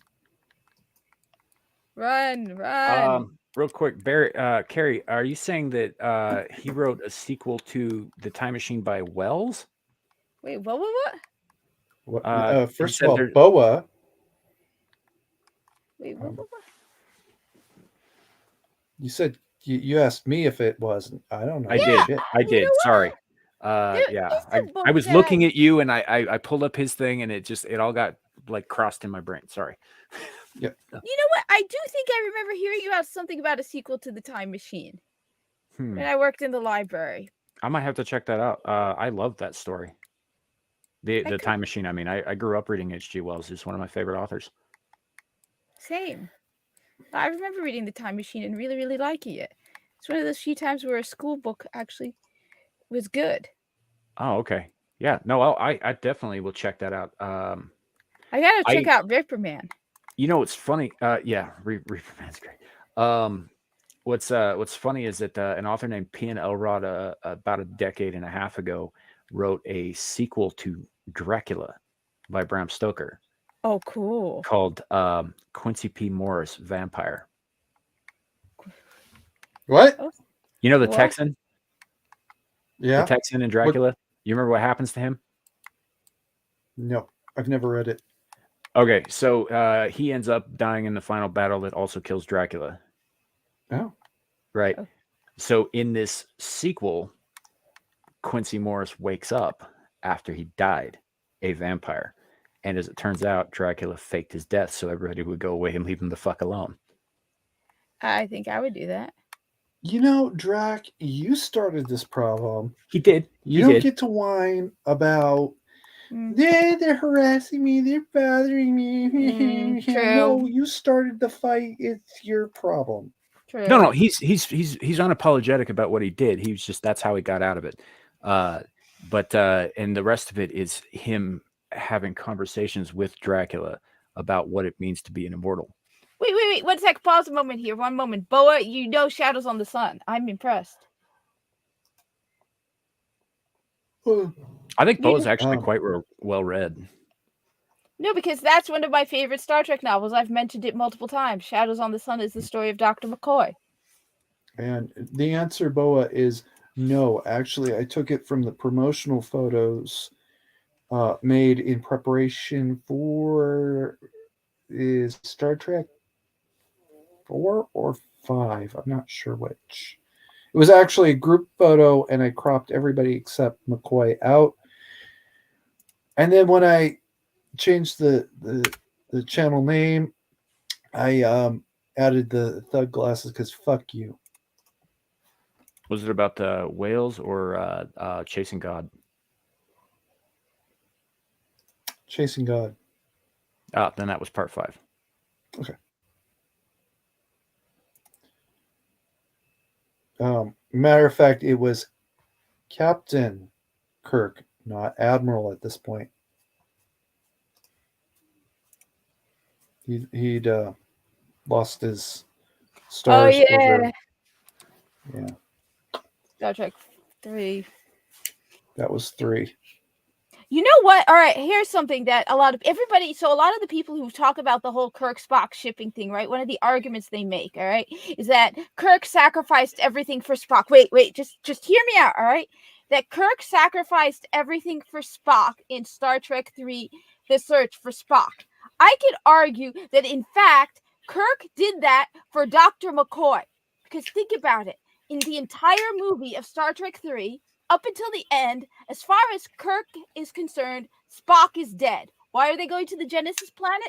To retrieve his body, which is kind of grim and kind of ridiculous. I mean, why the hell does Sarek need Spock's body to do the whole catcher thing if he's dead?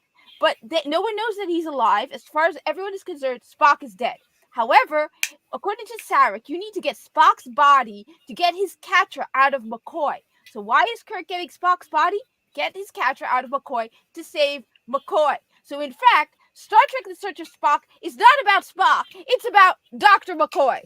Yeah, and it was never about saving Spock. The Genesis device, the MacGuffin in that movie, was the reason for the side effect of Spock coming back. But if they had just retrieved the body and returned to Vulcan and saved McCoy, Spock would still be dead. Technically, it's about you do what you can for your shipmates. Mm-hmm. And I don't care if it's been 20 years or 2 months. These are my shipmates. They're closer to me than my wife and my kids. And I will absolutely can break your face for them. Yeah. Yes. Spock, like I maybe I will ask her. No guarantees though. She has been taking a bit of a break from the online world, so possibly, but don't hold your breath. Yeah, I agree with you though. It's about friendship, about doing, keeping each other's back, all of that. I totally agree. That's why one of the reasons why I hate these shippers, because they don't understand how more meaningful and that I got a hot take. I got to interrupt. Bubba, please don't say anything for a couple minutes because I'm going to talk to Samuel about that subject after the stream. Okay, so kind of okay. And But there we go. real quick, hot take. I think that Star Trek 3: The Search for Spock is a better movie than The Wrath of Khan. Yeah, yeah. I think that It's what you do for your it's brothers. easily of the original series movies. It's easily my favorite, followed very closely by The Undiscovered Country, which is part 6. Yes, I hadn't watched. I watched it the first time I watched it. For some reason, I didn't really like it. But then a couple years later, I watched it again and it clicked. I'm like, damn, this is actually really, really good. Yeah, it's The Undiscovered Country is an amazing movie. Yeah. Oh, yeah. Search for Spock was what you do for your brothers, and yeah. It's not surprising that Uhura was there. It would have been surprising if she hadn't been, because for anybody she'd never slept with, she was closer to them than everybody else in the universe. Right. Real quick, Logical Spock, it looks like she might be. So, yeah, scratch everything I just said. Oh my God, my cat is snoring like God, cat. What are you doing? I mean, that is impressive. We can't hear that, right? Yeah, but I can't. Hey, Shadow, there's legs on the screen. This is like It's like your mic's not picking that up. We can't hear that. Which is funny because actually a while back during Royal Rumble, at one point, one of the guys on Royal Rumble was like, does anybody hear a cat? And I'm like, yeah, I think my cat is snoring above. I'm like, how the hell do you hear that? It's like, that's the only time. But no, it's just, she's impressively loud. And it's just, it gets to the point, it's like, Buster, what are you doing? She's going, yeah, but we know what we know of the Q.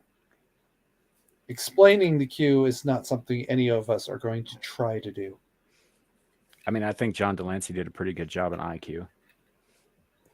That's true. Oh, he was good. Yeah. He was Enterprise Q. Yeah, the book that he wrote about that character. Yeah. Talks a lot about the Q continuum and all that stuff. It's really good, actually. It was written by him in the voice of his character from TNG. Yes, it is very well done. Makes the most sense. That would be like Armin Shimon. Shimmerman. Yeah. Thank you. Writing the Ferengi Rules of Acquisition. Who else are you going to do? Right. Renee Asher-Rajan talking about the changeling, the founders. Who else? Me talking about Zentradi. Moving right along. Yeah. I think that's one of the things I like it when they also I love that. That's great. One of my favorite voice actors, and I keep forgetting his name, but I saw him in an interview with I. Flynn, was one of the voice actors from Warframe, not Viso. It's the voice of Era. And he's one of the only ones who's actually a Warframe player. So he's like, I got to play this. He's more excited about doing this voice in this video game he played than all the other voice actors, because it's like, I've played the game and it's like, I can't believe I got to voice a character in this game that I've played. Of course I know about the Zentradi. I am Zentradi. And you spelled it wrong.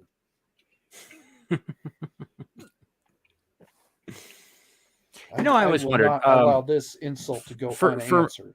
For my Stargate Shadow, run, Shadow. for my Stargate peoples, taking Yes. the accounts of the Ark of Truth out of the equation entirely, Mhm. who do you think would win in a fight, the Q or oh, now I can't remember their names, not the ancients, but the bad ones? Q. I'm I not cannot 100% sure about that. I cannot weigh in on this. I am sorry. What the hell were they called? The Ori. I That's can't it. The remember. Ori. I cannot remember the Oh, Ori. I haven't watched it in a very long time. I have to go back and watch Tuffy. it. But no, I mean, come on. All I have to do is go. Right, but the Ori have ascended to a point where they're basically gods too. Oh, No, he's right. That is a toughie. Um, See, the I'm ancients going to go would be a good match slightly too, to the but they Q. have a non-interference policy. The Ori, on the other hand, reject non-interference. I'm yeah. going to go slightly to the Q because the Q have that outside continuum that they can go to, whereas the Ori are kind of stuck in our universe, whether they like it or not. Yeah, but remind me. So you're saying they're called like the bad ones or something? They're evil Well, in a way. yeah. So like the ancients, who built the Stargates and built Atlantis and all that stuff, they ascended to most of them ascended to another level of existence where they're more or less gods, but they are not allowed by each other to interfere. That's part of the reason they had such trouble with Anubis, was because he managed for a Goa'uld to half ascend, and then they kept him from ascending all the way and basically becoming a real god instead of just an alien pretending to be one. The Ori were an offshoot of the ancients who disagreed with them philosophically, also managed to ascend, but did so by becoming the dark gods that they had pretended to be. They had an entire galaxy subjugated under them as a psychotic religion. You know what? I would go with the Ori because as much as the Q are powerful, the Q at this point are basically a joke, more or less. I mean, when have the Q been a genuine threat? When has Q done anything that was? I mean, yeah, to a degree, but he really, at the end, has he ever killed any crew members on the Enterprise? Yes. Has he ever like? Yes, but But on not the like, but like, has he? I don't see them as much of a threat as a group who basically, I mean, it depends on how they rule over this galaxy. Is it with a iron fist where, if you piss someone off, they go beep and you're gone out of existence because,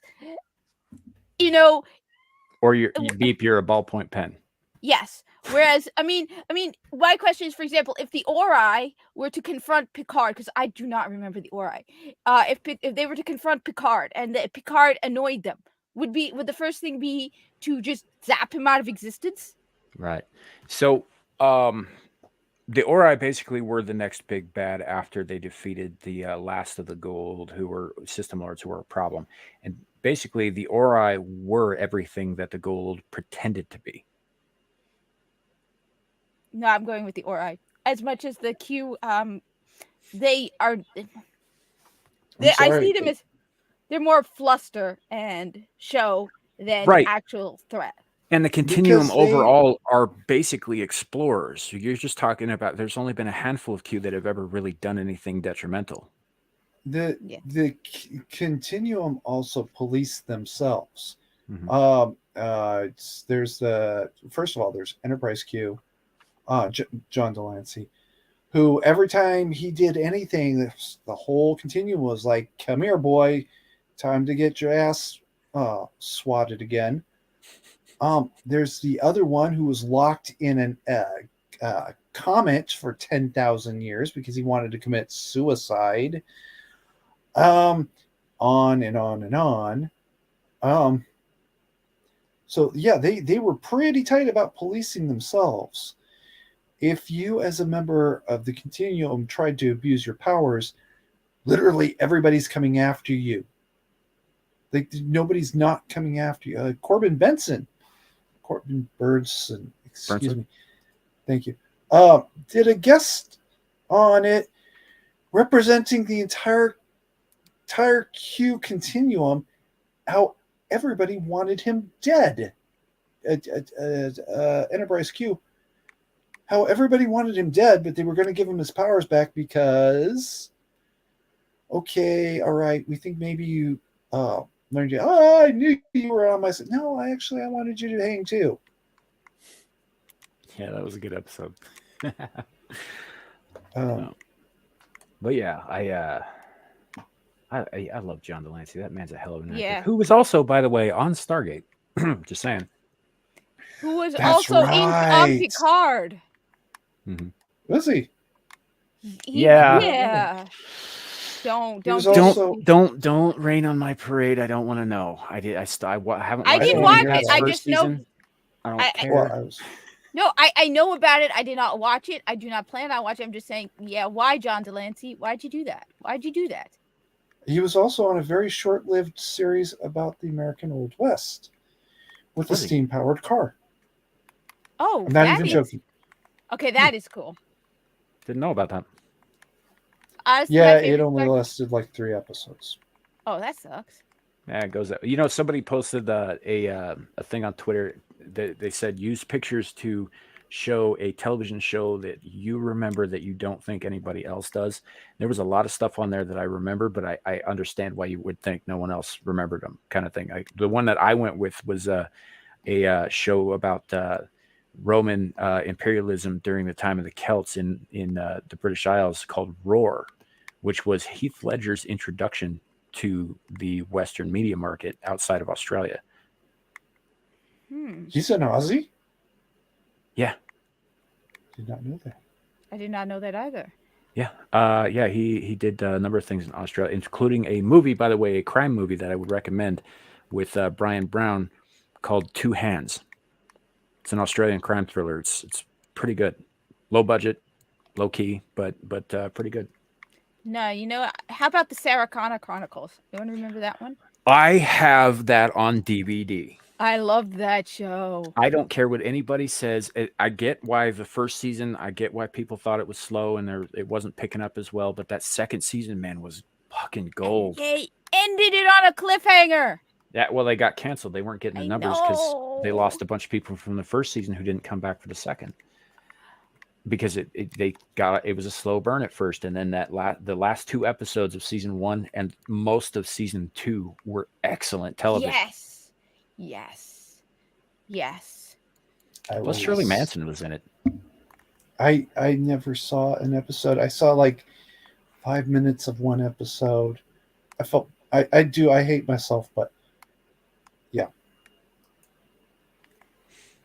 I just remember watching it and getting borrowing it. I have to buy it. The problem is I worked at a library for a long time, so all of my media that I liked, I wouldn't buy it because I'd just borrow it from the library. And now that I don't work at a library, I'm like, damn it, I don't own the Sarah Connor Chronicles.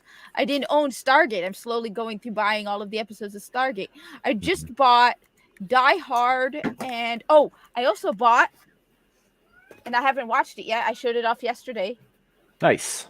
Not just any, though, keep in mind, if you look carefully, this is the 2 movie collection. Oh, wow. So it comes with both, because I've never seen the first. I didn't know that Maverick was out on DVD yet. It just came out on Tuesday. Well, actually, it came out, the funny thing is, normally movies come out on Tuesday, but one of the guys I work with was like, hey, wait a minute, this is coming out on October, at the end of October, on Monday. And it's like, that makes no sense.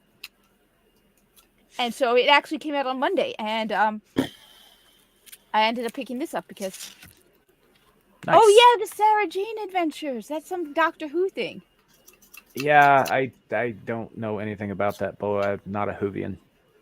I don't know who was. Sarah Jane is. She was one of Guys- the companions. I got to throw something out there. Okay. Sarah Connor Chronicles was a reboot of the series Man and Machine that only lasted 2 episodes. I've never seen. Man I'm in- sorry, that's the truth. I've seen Man and That's Machine. okay. I remember that. You do? Yeah. I have no idea what Man, it I is. watched a lot of TV in the 90s. I didn't. But I don't remember it that much. But it wasn't. What it was a resetting of the Terminator series. It negated everything that happened after Terminator 2.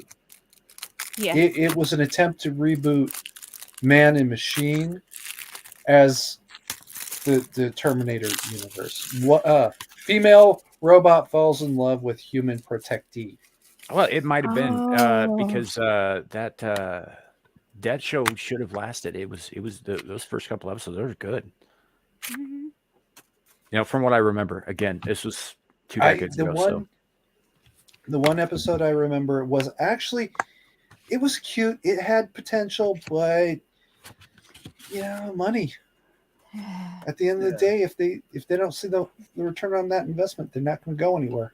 No, that's true. And Fox, I gotta- it was the Sarah Connor Chronicles was on Fox. Fox has a long history of canceling good shows with shit followings, and sometimes good shows with great followings that they just didn't see any potential in. And sometimes they fuck it up by airing things out of order. Firefly.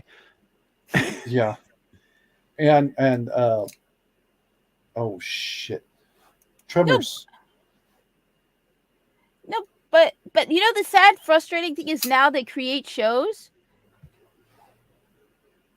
but it doesn't matter if it makes profit or not. So it's like, you know what? You're making trash that's losing you money when you cancel such wonderful shows that. Charmed. Only to reboot it, by the way. Yeah. Charmed was garbage the first time. I'm sorry. It was. You're dead. There were only 6 reasons for me to watch that show. 8. 6. Who? Look, I like Holly Marie Combs, but she just You're wasn't definitely dead to me. quite You are beyond dead to me. You never existed now. there. No, we bought one of my oldest the box set of that whole show because she just loved it, and I sat through most of it with her and was like, God, this is dumb. Oh God, yeah, it is so boring, and I hate romance. It's like no. You take Buffy the Vampire Slayer, right, and rip its fangs out, and that's what you get. Yeah, well, I didn't like Buffy the Vampire Slayer past season Kinda. 2. But it was fun watching 3 chicks beat up on demons once a week. Yeah, it was about the Well, chicks those more than it demons. was the demons, if I'm being honest. There is some truth to that. Yeah, they hired some very attractive women who all knew they were attractive and who banked on that for many years, and only recently in recent years have come out and saying, "How dare you look at my exposed boobies?" God, then don't expose Really? them. Oh Yeah, yeah, Oh, they're you much must be more- talking about What's her Alyssa name? Milano was one of the Thank you. founders of the fucking Me Too movement. Alyssa. You must be talking about Alyssa Milano. Yeah, and also the one who was the replacement after they killed off. I can't remember her name. She dated Rose Marilyn McGowan. Manson. Yeah, Rose McGowan. She jumped on that bandwagon too, if I recall. Why is it? Oh, I don't even want to say. Why is it? Oh, God, I did my not know gender that. is just so embarrassing. Yeah, so it just I don't know. It was a fucking disaster. But Oh, I yeah, will say remember. that as a budding young man, there were parts of Charmed that I found very watchable. Those parts were all physically attached to the actresses, though. Tits. Just saying. I I know what I am. I'm not. Did you see me say anything? Hey, I don't have a problem with it. I mean, that's what they even did. That's why they hired them. See, this Boa I have an issue with because she was a child when everybody figured out who she was when she was working for Joss Whedon, and No, I she understand she was an adult when she did the nude photo shoot. Well, she looked like a child, and I thought of her as a She child, looked and like a therefore child. it is harder for me to deal with the fact that she's a grown woman now because I was an adult at the time. So I was just like, yeah, I don't know. Even if everything about that is above board, that's something that wouldn't interest me because I was like, she was the little sister on Okay, Buffy. wait a It's second. like, Go ahead. well, it's like that. Who is it? Maisie Williams, I think, from Game of Thrones, started on Yes. that show as a child and grew up throughout the series, Yeah. right? And then towards the end of the series, they've got like her tits hanging out or some shit like that. And I'm like, why would you do that with somebody that we watched grow up? Because there's pigs like me in the universe. How do you spell that, by the way? Pigs, Pigs. No, Maisie. Okay. Logical Spock says, yeah, Rose was the one who outed Harvey Weinstein. Harvey Weinstein was a serial rapist. Yeah. Okay, he gets nothing. Fuck you. Eat shit and die. I think if that we he were on my certainly, channel, I'd be saying something else. dude, I think he certainly took advantage of those women, but I think a lot of those women knew exactly what they were getting into, and there was a bargain made. There was a deal struck. It's a shitty deal struck by a shitty man who may as well have been the devil, but they are not 100% innocent in that. Well, some of them aren't, but no. Harvey Weinstein was actually convicted of rape. Sure, Right. and I'm sure he got away with it a lot more than we heard about. And that some of them it is legitimately just sexual harassment. But he actually raped one of those women. Fuck him. I don't care how he got outed. And if Pretty Rose sure did he's it, the one getting well, fucked yeah. now. No, he's in Private. yeah, he's basically solitary or protected. Damn it! People like Because that they should not will, be. because the other perps will rape him to death. Yeah. That's what And will I don't happen. have a problem with that. No, Me neither. but that's why he's in that's why he's in protective custody, is because that's exactly what will happen if they release him into the general population. Good. Release them into general population they and then remember tell what me whose happened. canteen to refill. You know, I mean, that's more or less what, like, that's why Dahmer died the way he did. They put him in general population with people who had an issue with what he fucking did. Good. Which was pretty much everyone. Also, he had a problem with talking shit, apparently, and he had said to the guy who beat him to death, you know, like I eat guys like you for breakfast. Which is funny. It is funny coming from a cannibal, right. but you know, maybe don't talk shit to murderers in prison. Just saying. Yeah. It's not the smartest thing you could have done, but you know, that sounds like assisted, you know, inmate assisted suicide. Right. Yeah. No, he's right. I like that. I like how you put it. Inmate assisted suicide. Yeah. Though, I mean, Primal One, it didn't happen as often in the 90s. And I guess now it just happens so much that it's just like, dear God. Are you talking about Ron Jeremy? No. The hedgehog?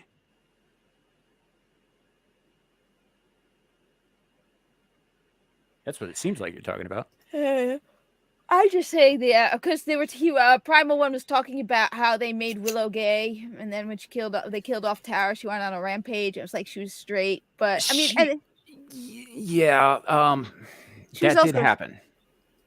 Yeah. The thing is also, it wasn't like a long established character. I mean, granted, seemed a little off, I'll admit, but it was still a character as they were going. It's not like Tim Drake. Right. And I will accept that happened with Willow, because she was, you know, we're looking at from high school, early high school through the college years.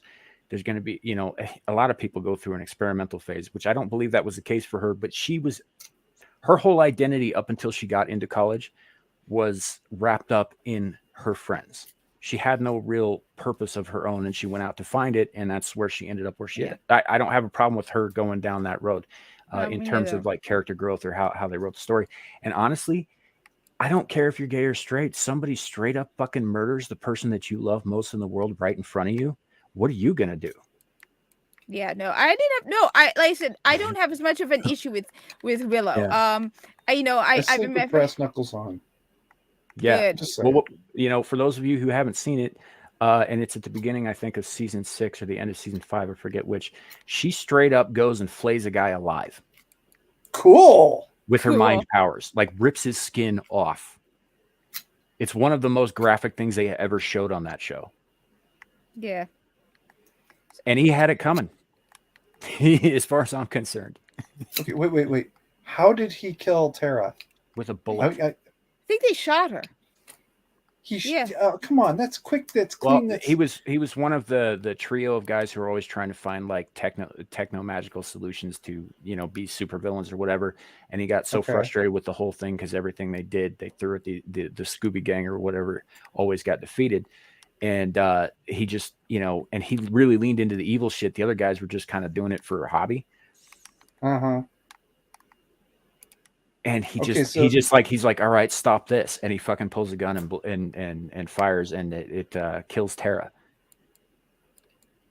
Okay, so he's an asshole, but Yeah, this is quick. It's clean. It's relatively painless, and she flayed him alive. Ooh.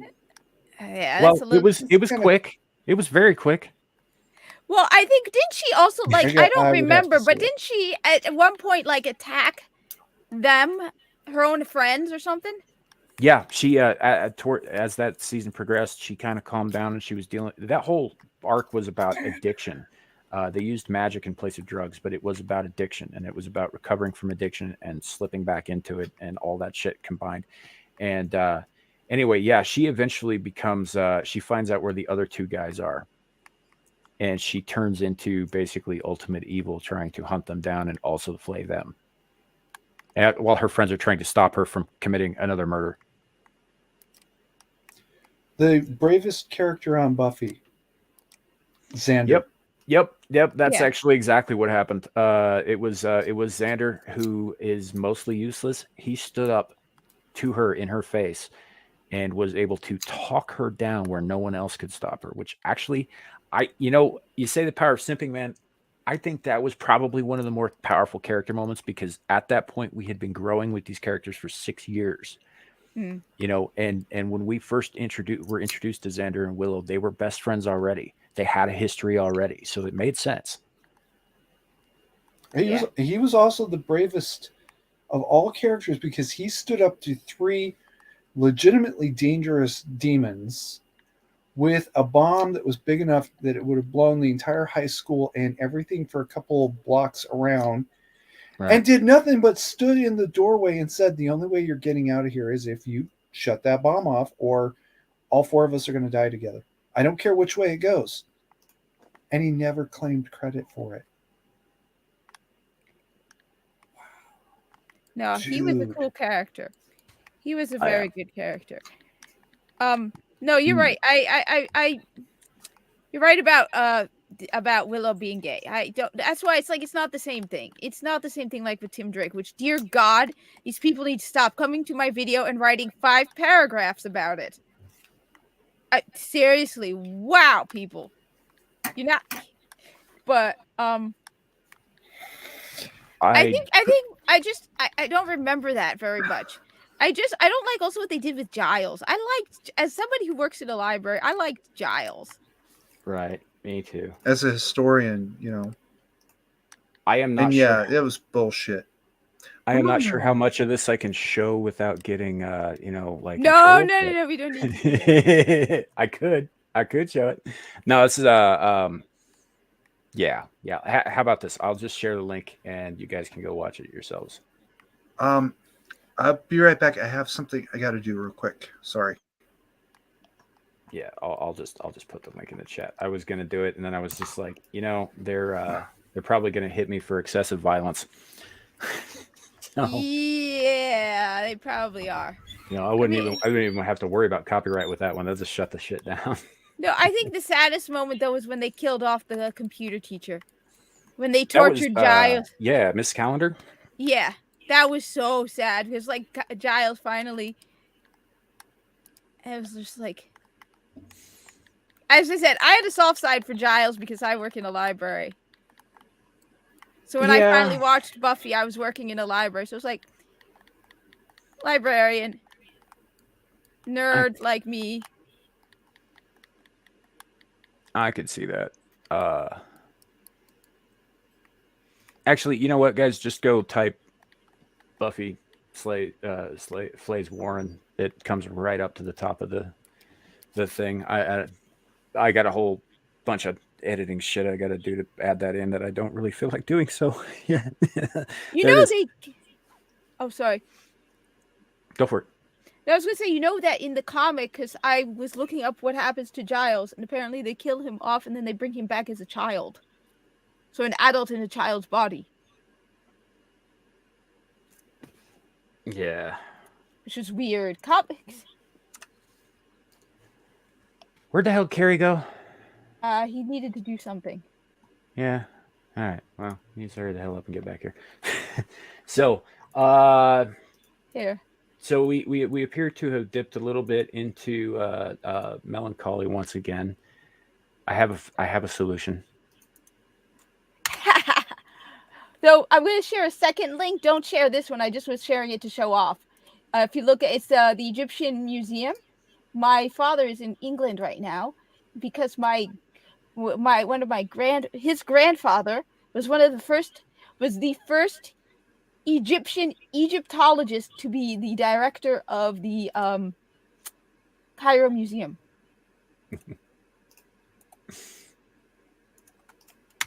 What's up, 7-1? We're about 2 hours in, man. Where you been?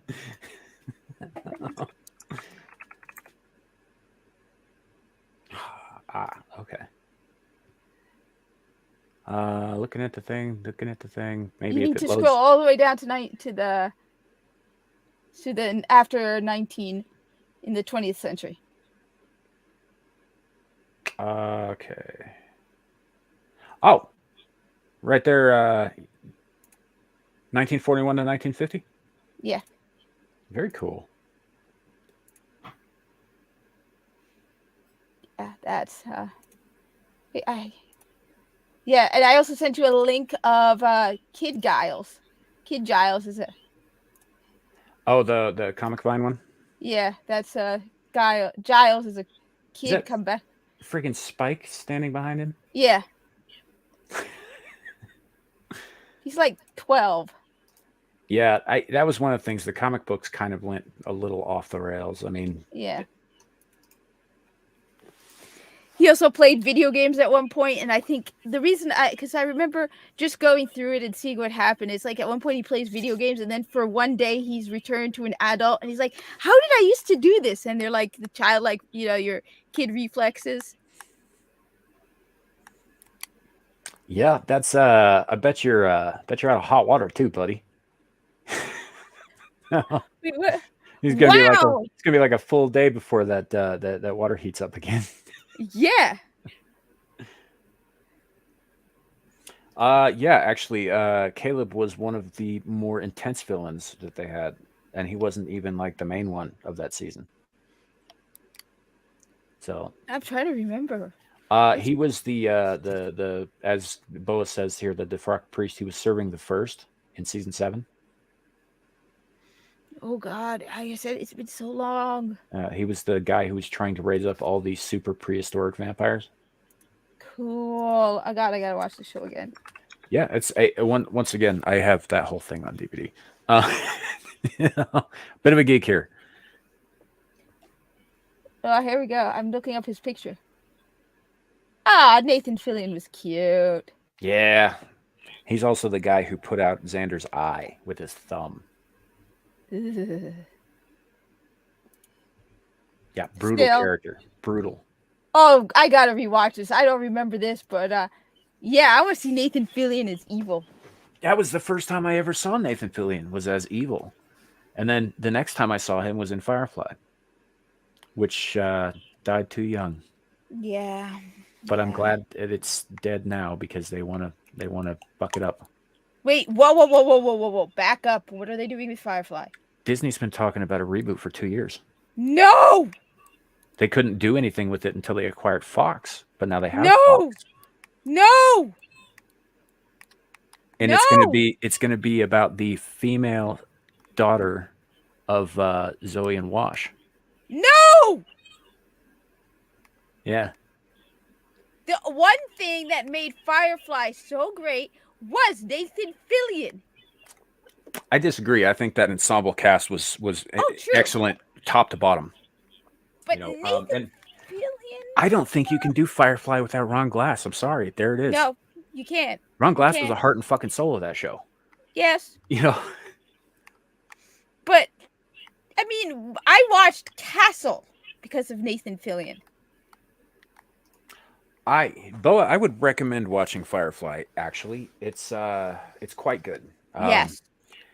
It's think of it as a space western, but the language in it, the way that the language is used and is written in that is very Joss Whedon, but it's also kind of archaic, and they weave in uncommonly used terms, and they use common terms uncommonly. It's gorgeous. The language is beautifully written in it, and yeah, Yeah, it's a great show. The great ensemble cast introduced me to a lot of actors that I've followed since because I like their work. And I mean, Nathan Fillion was awesome in it. Yeah, Alan Tudyk's in it. Yeah, he's awesome too. No, you're right. The entire cast was really good, though. Nathan, I mean, think Cade 6, only Cade 6 in space. Mm-hmm.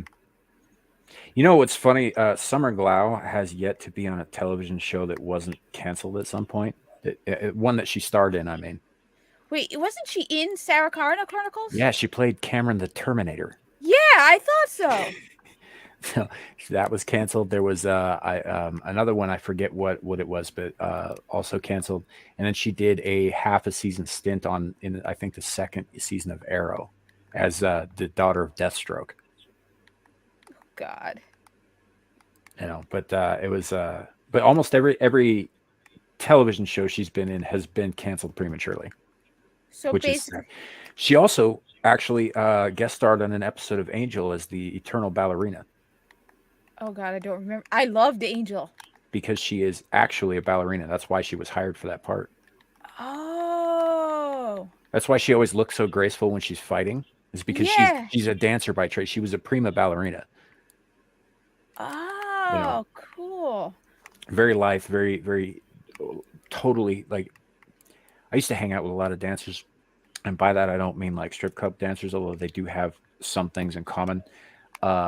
With traditional dancers and ballet dancers and tap dancers, they all have uncommon control over their leg muscles, right? So they can do things acrobatically and physically that most people can't do because they're just so toned and their muscle memory is so trained.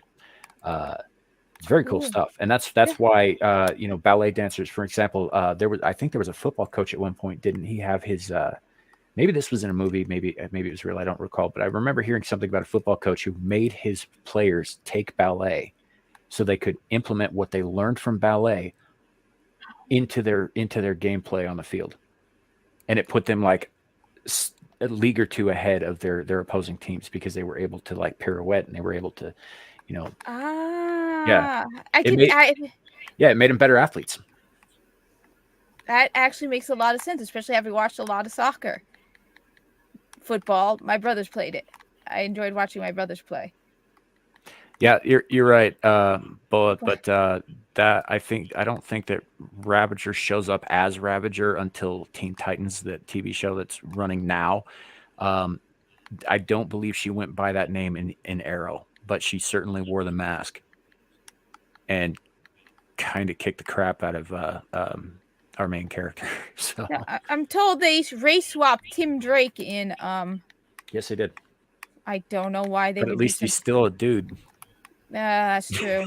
No, they race swapped like half a dozen characters, and then other ones like Starfire. Starfire is an orange alien. It doesn't really matter who plays her, but they specifically cast a black woman. By the way, Anna Diop, I think her name is actually very good in the role. Yeah, I saw the first season, I think. She's quite good in the role. I have no problem with her being cast, but I have, from when they were talking about, we cast her as a black woman because she's black coded. No, she's not. She's a fucking orange alien from a microscopic planet. Yeah. It's like, but again, it doesn't matter who plays her because she's an orange alien any more than it mattered who played Gamora. And I think actually they probably couldn't have picked a better actress to play Gamora. I hate that so much, because as somebody who's created my own characters, I expect people to respect my characters just as I will respect other people's characters. So no race swap in Tezzin. He's white. Bo, you just admitted every nasty, bad idea relationship I have ever had. That you just described it right there with that. Yeah, it's like you know it's bad for you, but you just can't stay away. Okay, sorry about that. Oh, no worries. Glad you're back. What were you on? We were talking Firefly, race swapping, actors from Firefly. Drusilla's attributes. Yeah. Oh, come on. Spike and Drusilla were fun. Actually, if you watched Angel, Drusilla comes back and really owns that role. The Juliet Landau is Martin Landau's daughter, I think, or granddaughter. plays Drusilla. Really? She fucking owns that role in Angel. I mean, she was great in Buffy, but like she really comes into it. I think when she comes into Angel. The problem is I watched all of Angel. I just cannot remember. It's been a Hmm. while. I borrowed it from the library. I just remember really liking it. And True, Boa, but Blackfire is also Tamaranian and therefore still orange with green eyes. She does have black fire and black hair, yes, but she's still an orange alien from a microscopic planet in a parallel universe. no, it doesn't look she's supposed to be orange. She's Yeah. supposed to be an alien.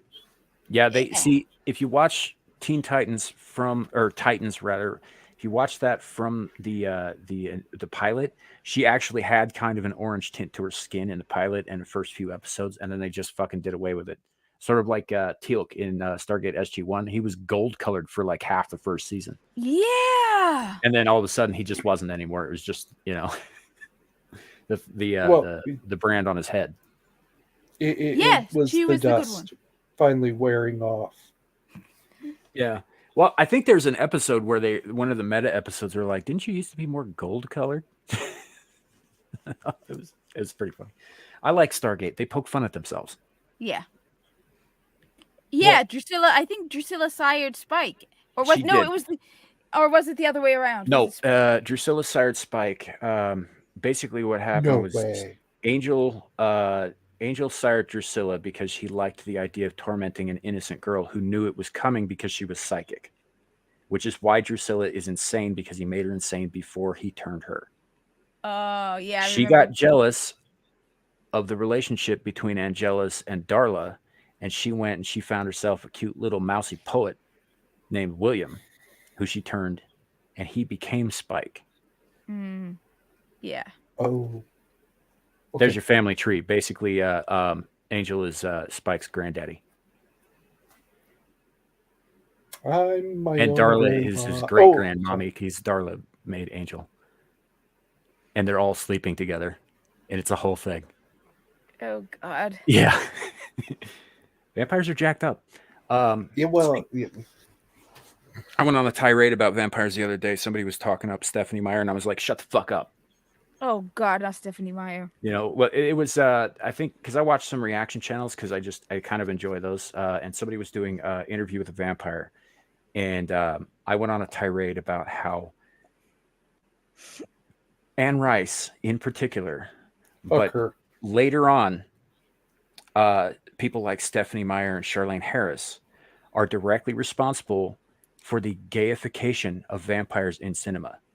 And I don't mean gayification is in their homosexual. There's plenty of that too. But I mean, they sparkle in sunlight now. They're tormented, lovers who long to see the sun again. No, they Don't. fucking don't. And I will say that Bram Stoker himself had a small part in the glamorization of the undead in Dracula. That is true. Which is why I think that the movie, obviously based on the comic book, but the movie 30 Days of Night was the perfect fucking answer to Twilight, because it came out right after the last movie of Twilight did, in which vampires are dirty, feral, brutal, and not interested in turning anybody, just eating them. Yeah. I don't remember Dracula sparkling, but I do remember a Discworld book in which that pattern was starting to form, and then Great Grandpa Vampire came back and started beating all of his grandchildren. Yeah, Boa, actually, Laurel Hamilton explained how they can have adult relations, and it's gross. Basically, their junk doesn't work because they have no blood of their own, so they have to feed first. Oh. Because that's how the junk works, is that it is engorged with blood in the first place, and theirs doesn't work because they don't have any blood of their own until they eat someone else. Ah, okay, that makes sense. Yeah. Okay, No, I but gotta throw a small flag on the play. Even the bitches vampires, Anne Rice's vampires, could be really awful and horrible. That was people that when was they yeah. want it to be. That was another point that I was trying to make, is that at least with her, she still occasionally reminded you that they were monsters who were wearing the mask of the gentry in order to facilitate their predatory natures. but they were still monsters beneath the glitz and the Yeah. glamour.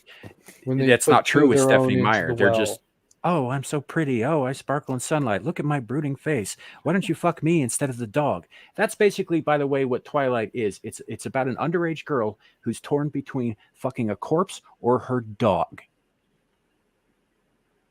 Oh God. Oh yeah. Yes. Pedophilia or bestiality.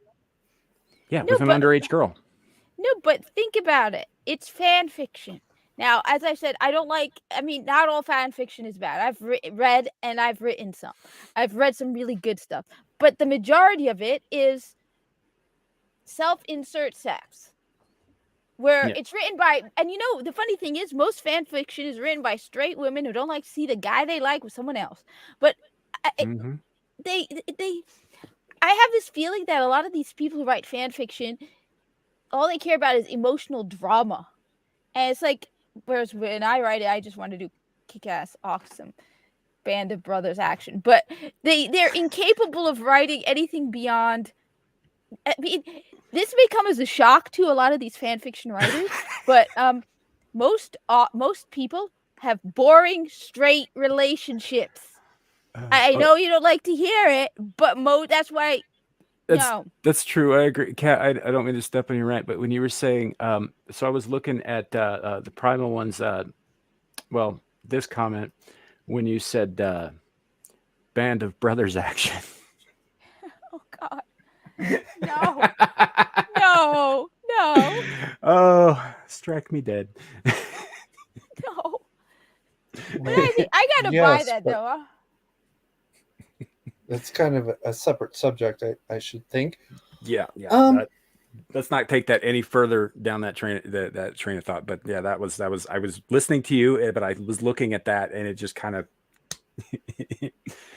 yeah. Here we are. So on that note, See, I like Primal's next comment much more. Which one? well, typically, It goes through the when acts. impaled, yeah, especially in Eastern Europe, it actually was through the anus. I mean, it might find its way to the heart, but then again, it might just come out where your hip is. I don't know. Either way, it's painful as shit. Yeah, and you oftentimes don't die right away. Well, if they they don't want did to- it right, it could take up to 3 days, and you would actually die of starvation before you would die from the massive internal hemorrhaging and injuries that the spike was causing. Yeah, I- I remember. The spike was, you were already dead. You were suspected of being a vampire. Okay, now we have to. That's spike not you. how Vlad the Impaler did it. No, he didn't do it. He did because it to him got- alive. Vlad was a psychopath. Let's Yeah. get back to humanity. Wait a minute. Um, We're any better?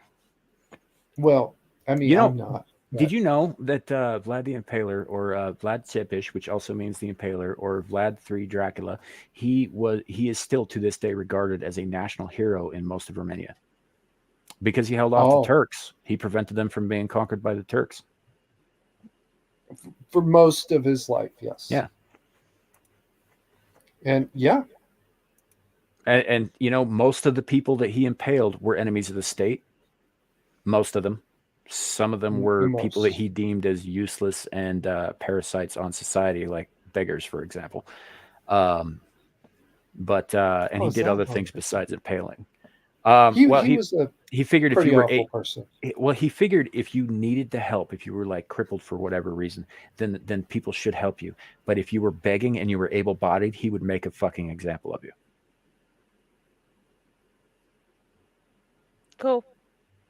Which honestly, I part of me doesn't really have an issue with. Mm.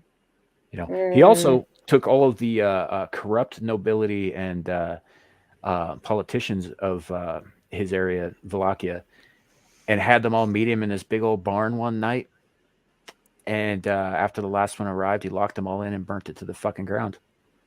Cool. I mean, that's not in any way abnormal of people or nobility at the time. Yeah. It's called a warlord for a reason. Sure. However, things did get better in terms of corruption in the government after that. Can There we was a do- lot less of it because they were all dead. Well, there's a lot. They were all dead. Yeah. in I'm horrible not- and creative ways. Mhm. Look, all I'm gonna say is that seems like a very good solution for a couple of problems. You know, we have some buildings that we can seal conveniently, while certain things. I'm not saying anything. You know, you might think I'm implying something, but I'm not. But you know, while That's why I like Minecraft. What? yes, Said that- Minecraft That's why I like Minecraft. or Sims. I You hear can build can, like, whatever you like and then blow it up Oh, in a video game. yes, or Sims where you can apparently. I haven't played it myself, but I understand that you can like remove all the doors and have a lot of fun with your Sims. You know, let them go in the pool can't do and then that in remove the light. Fallout. No, Huh. ah, I'm gonna have to look for that. yeah. There's also a series of books by a guy named Brian Lumley about space vampires. Oh yes, I remember that also. I The- haven't the- read them. I just remember the book, seeing them. The Necroscope series, I think it's called. Ah, yeah, I remember seeing those books though. I like what Primal just. He needs to be. A lot of dumb politicians need his response on them. I like that. That's a very much better way of putting it.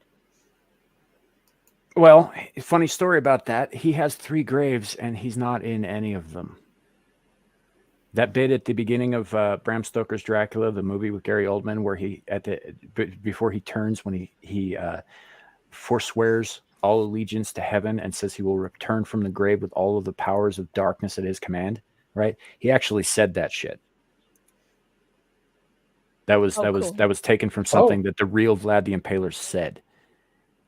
He has a grave in Paris, where at the time the papacy was located, because he was a member of the Order of the Dragon, which is an offshoot of the Templars. He had a grave in his hometown of Shigashwara, and then he had another grave in his castle, which is rubble on top of a mountain. His actual castle, not the one they show tourists. The one he actually lived in and fortified and shit. The Turks burnt that shit to the ground. There's only a handful of stones left. And he's not in any of those graves. And he did swear to return with all the powers of darkness. So We definitely need his response to some things. Include a couple celebrities, a couple doctors, couple Anne of Rice.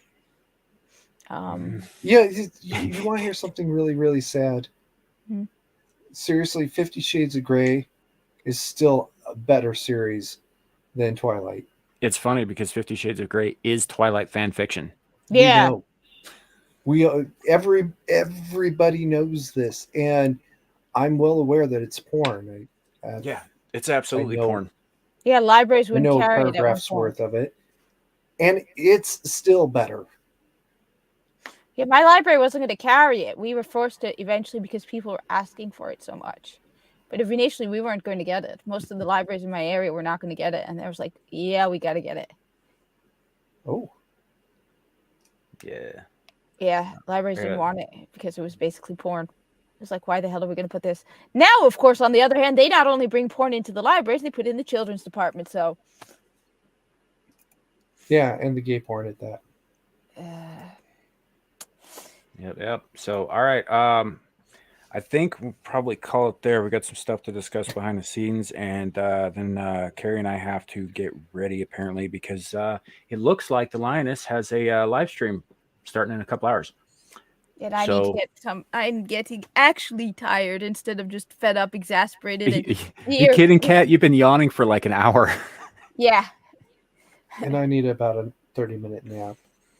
Yeah. So Old we're age. gonna call it here. It's been about 2.5 hours. I think that's pretty good. And all that. But yeah, guys in the chat, we appreciate you coming along for the ride and sticking it out with us as we ramble about anything and everything. I will update, probably not immediately, but I will update the description to reflect some of the things we've talked about and that sort of thing and all that. So No, anytime- you don't get no, umbrellas. But no, we've covered this, Bo. There are no umbrellas. Umbrellas for our purposes do not exist. So, and even if they did, do you know how much a snake weighs? Mm. At Your this umbrella ain't point, I'll gonna take the stand up to snakes, that. though.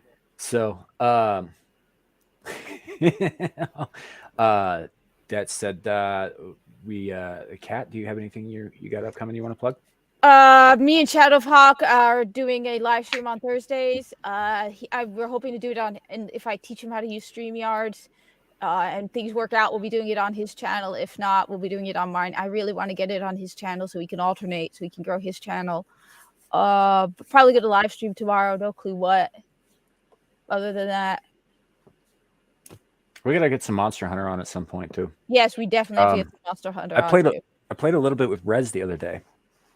Oh yeah, Rez was the one who sent me a message saying he Yep. wanted to play. That would be cool. Yeah, so that yeah, one of these days we gotta do something like that. A weekend would probably be best for everybody, time wise. Yeah. So fair But you enough. must have jobs and real jobs, not like Mr. Starbucks. No, Ms. Starbucks brat. Yeah, that is a fact. Carrie, you got anything upcoming? Not yet. Just be ready for in about 2 weeks. Cool. Something to look forward to. Yeah, sweet. Because I know you were gearing back up here soon, so yeah, we'll figure something out, and I'm Yeah. still working out some of the details because Rez was on stream with me. You guys couldn't hear him because apparently there's yet another little checkbox I have to find somewhere in the sub menu to allow you guys to hear what he's saying too. It's a whole thing. Anyway, Really? yeah.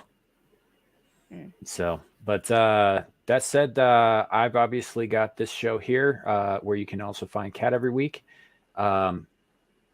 She's also on a show called Legion Talk on the Legion Talk channel, or the Friday Night's right, Royal forgot about Rumble that, on the yeah. Legion Talk channel, which she consistently forgets to plug. Hey, as you said, I've been yawning for the last hour. Yeah. So check that out because those guys are great. One of them's even been on here. Joker Voice. He popped in for a few a little while back. So we've got Screaming Into the Void every Saturday, approximately 4. And I say approximately for a reason. It's more or less 4:00. And then Larry should be back with us on Thursday for Abyssal Musings. He had some stuff that he had prior obligations this week, so we weren't able to do that. And I periodically do gaming streams now because it was a thing I tried, and apparently I'm sticking with it. So, yeah. Cool. Yep. So that said, well, thanks for coming along the ride, everybody. Appreciate you coming. I appreciate my co-host very much today. Have a great night, and remember, YouTube, it could always be worse. It could be raining flaming cobras. Yeah. Save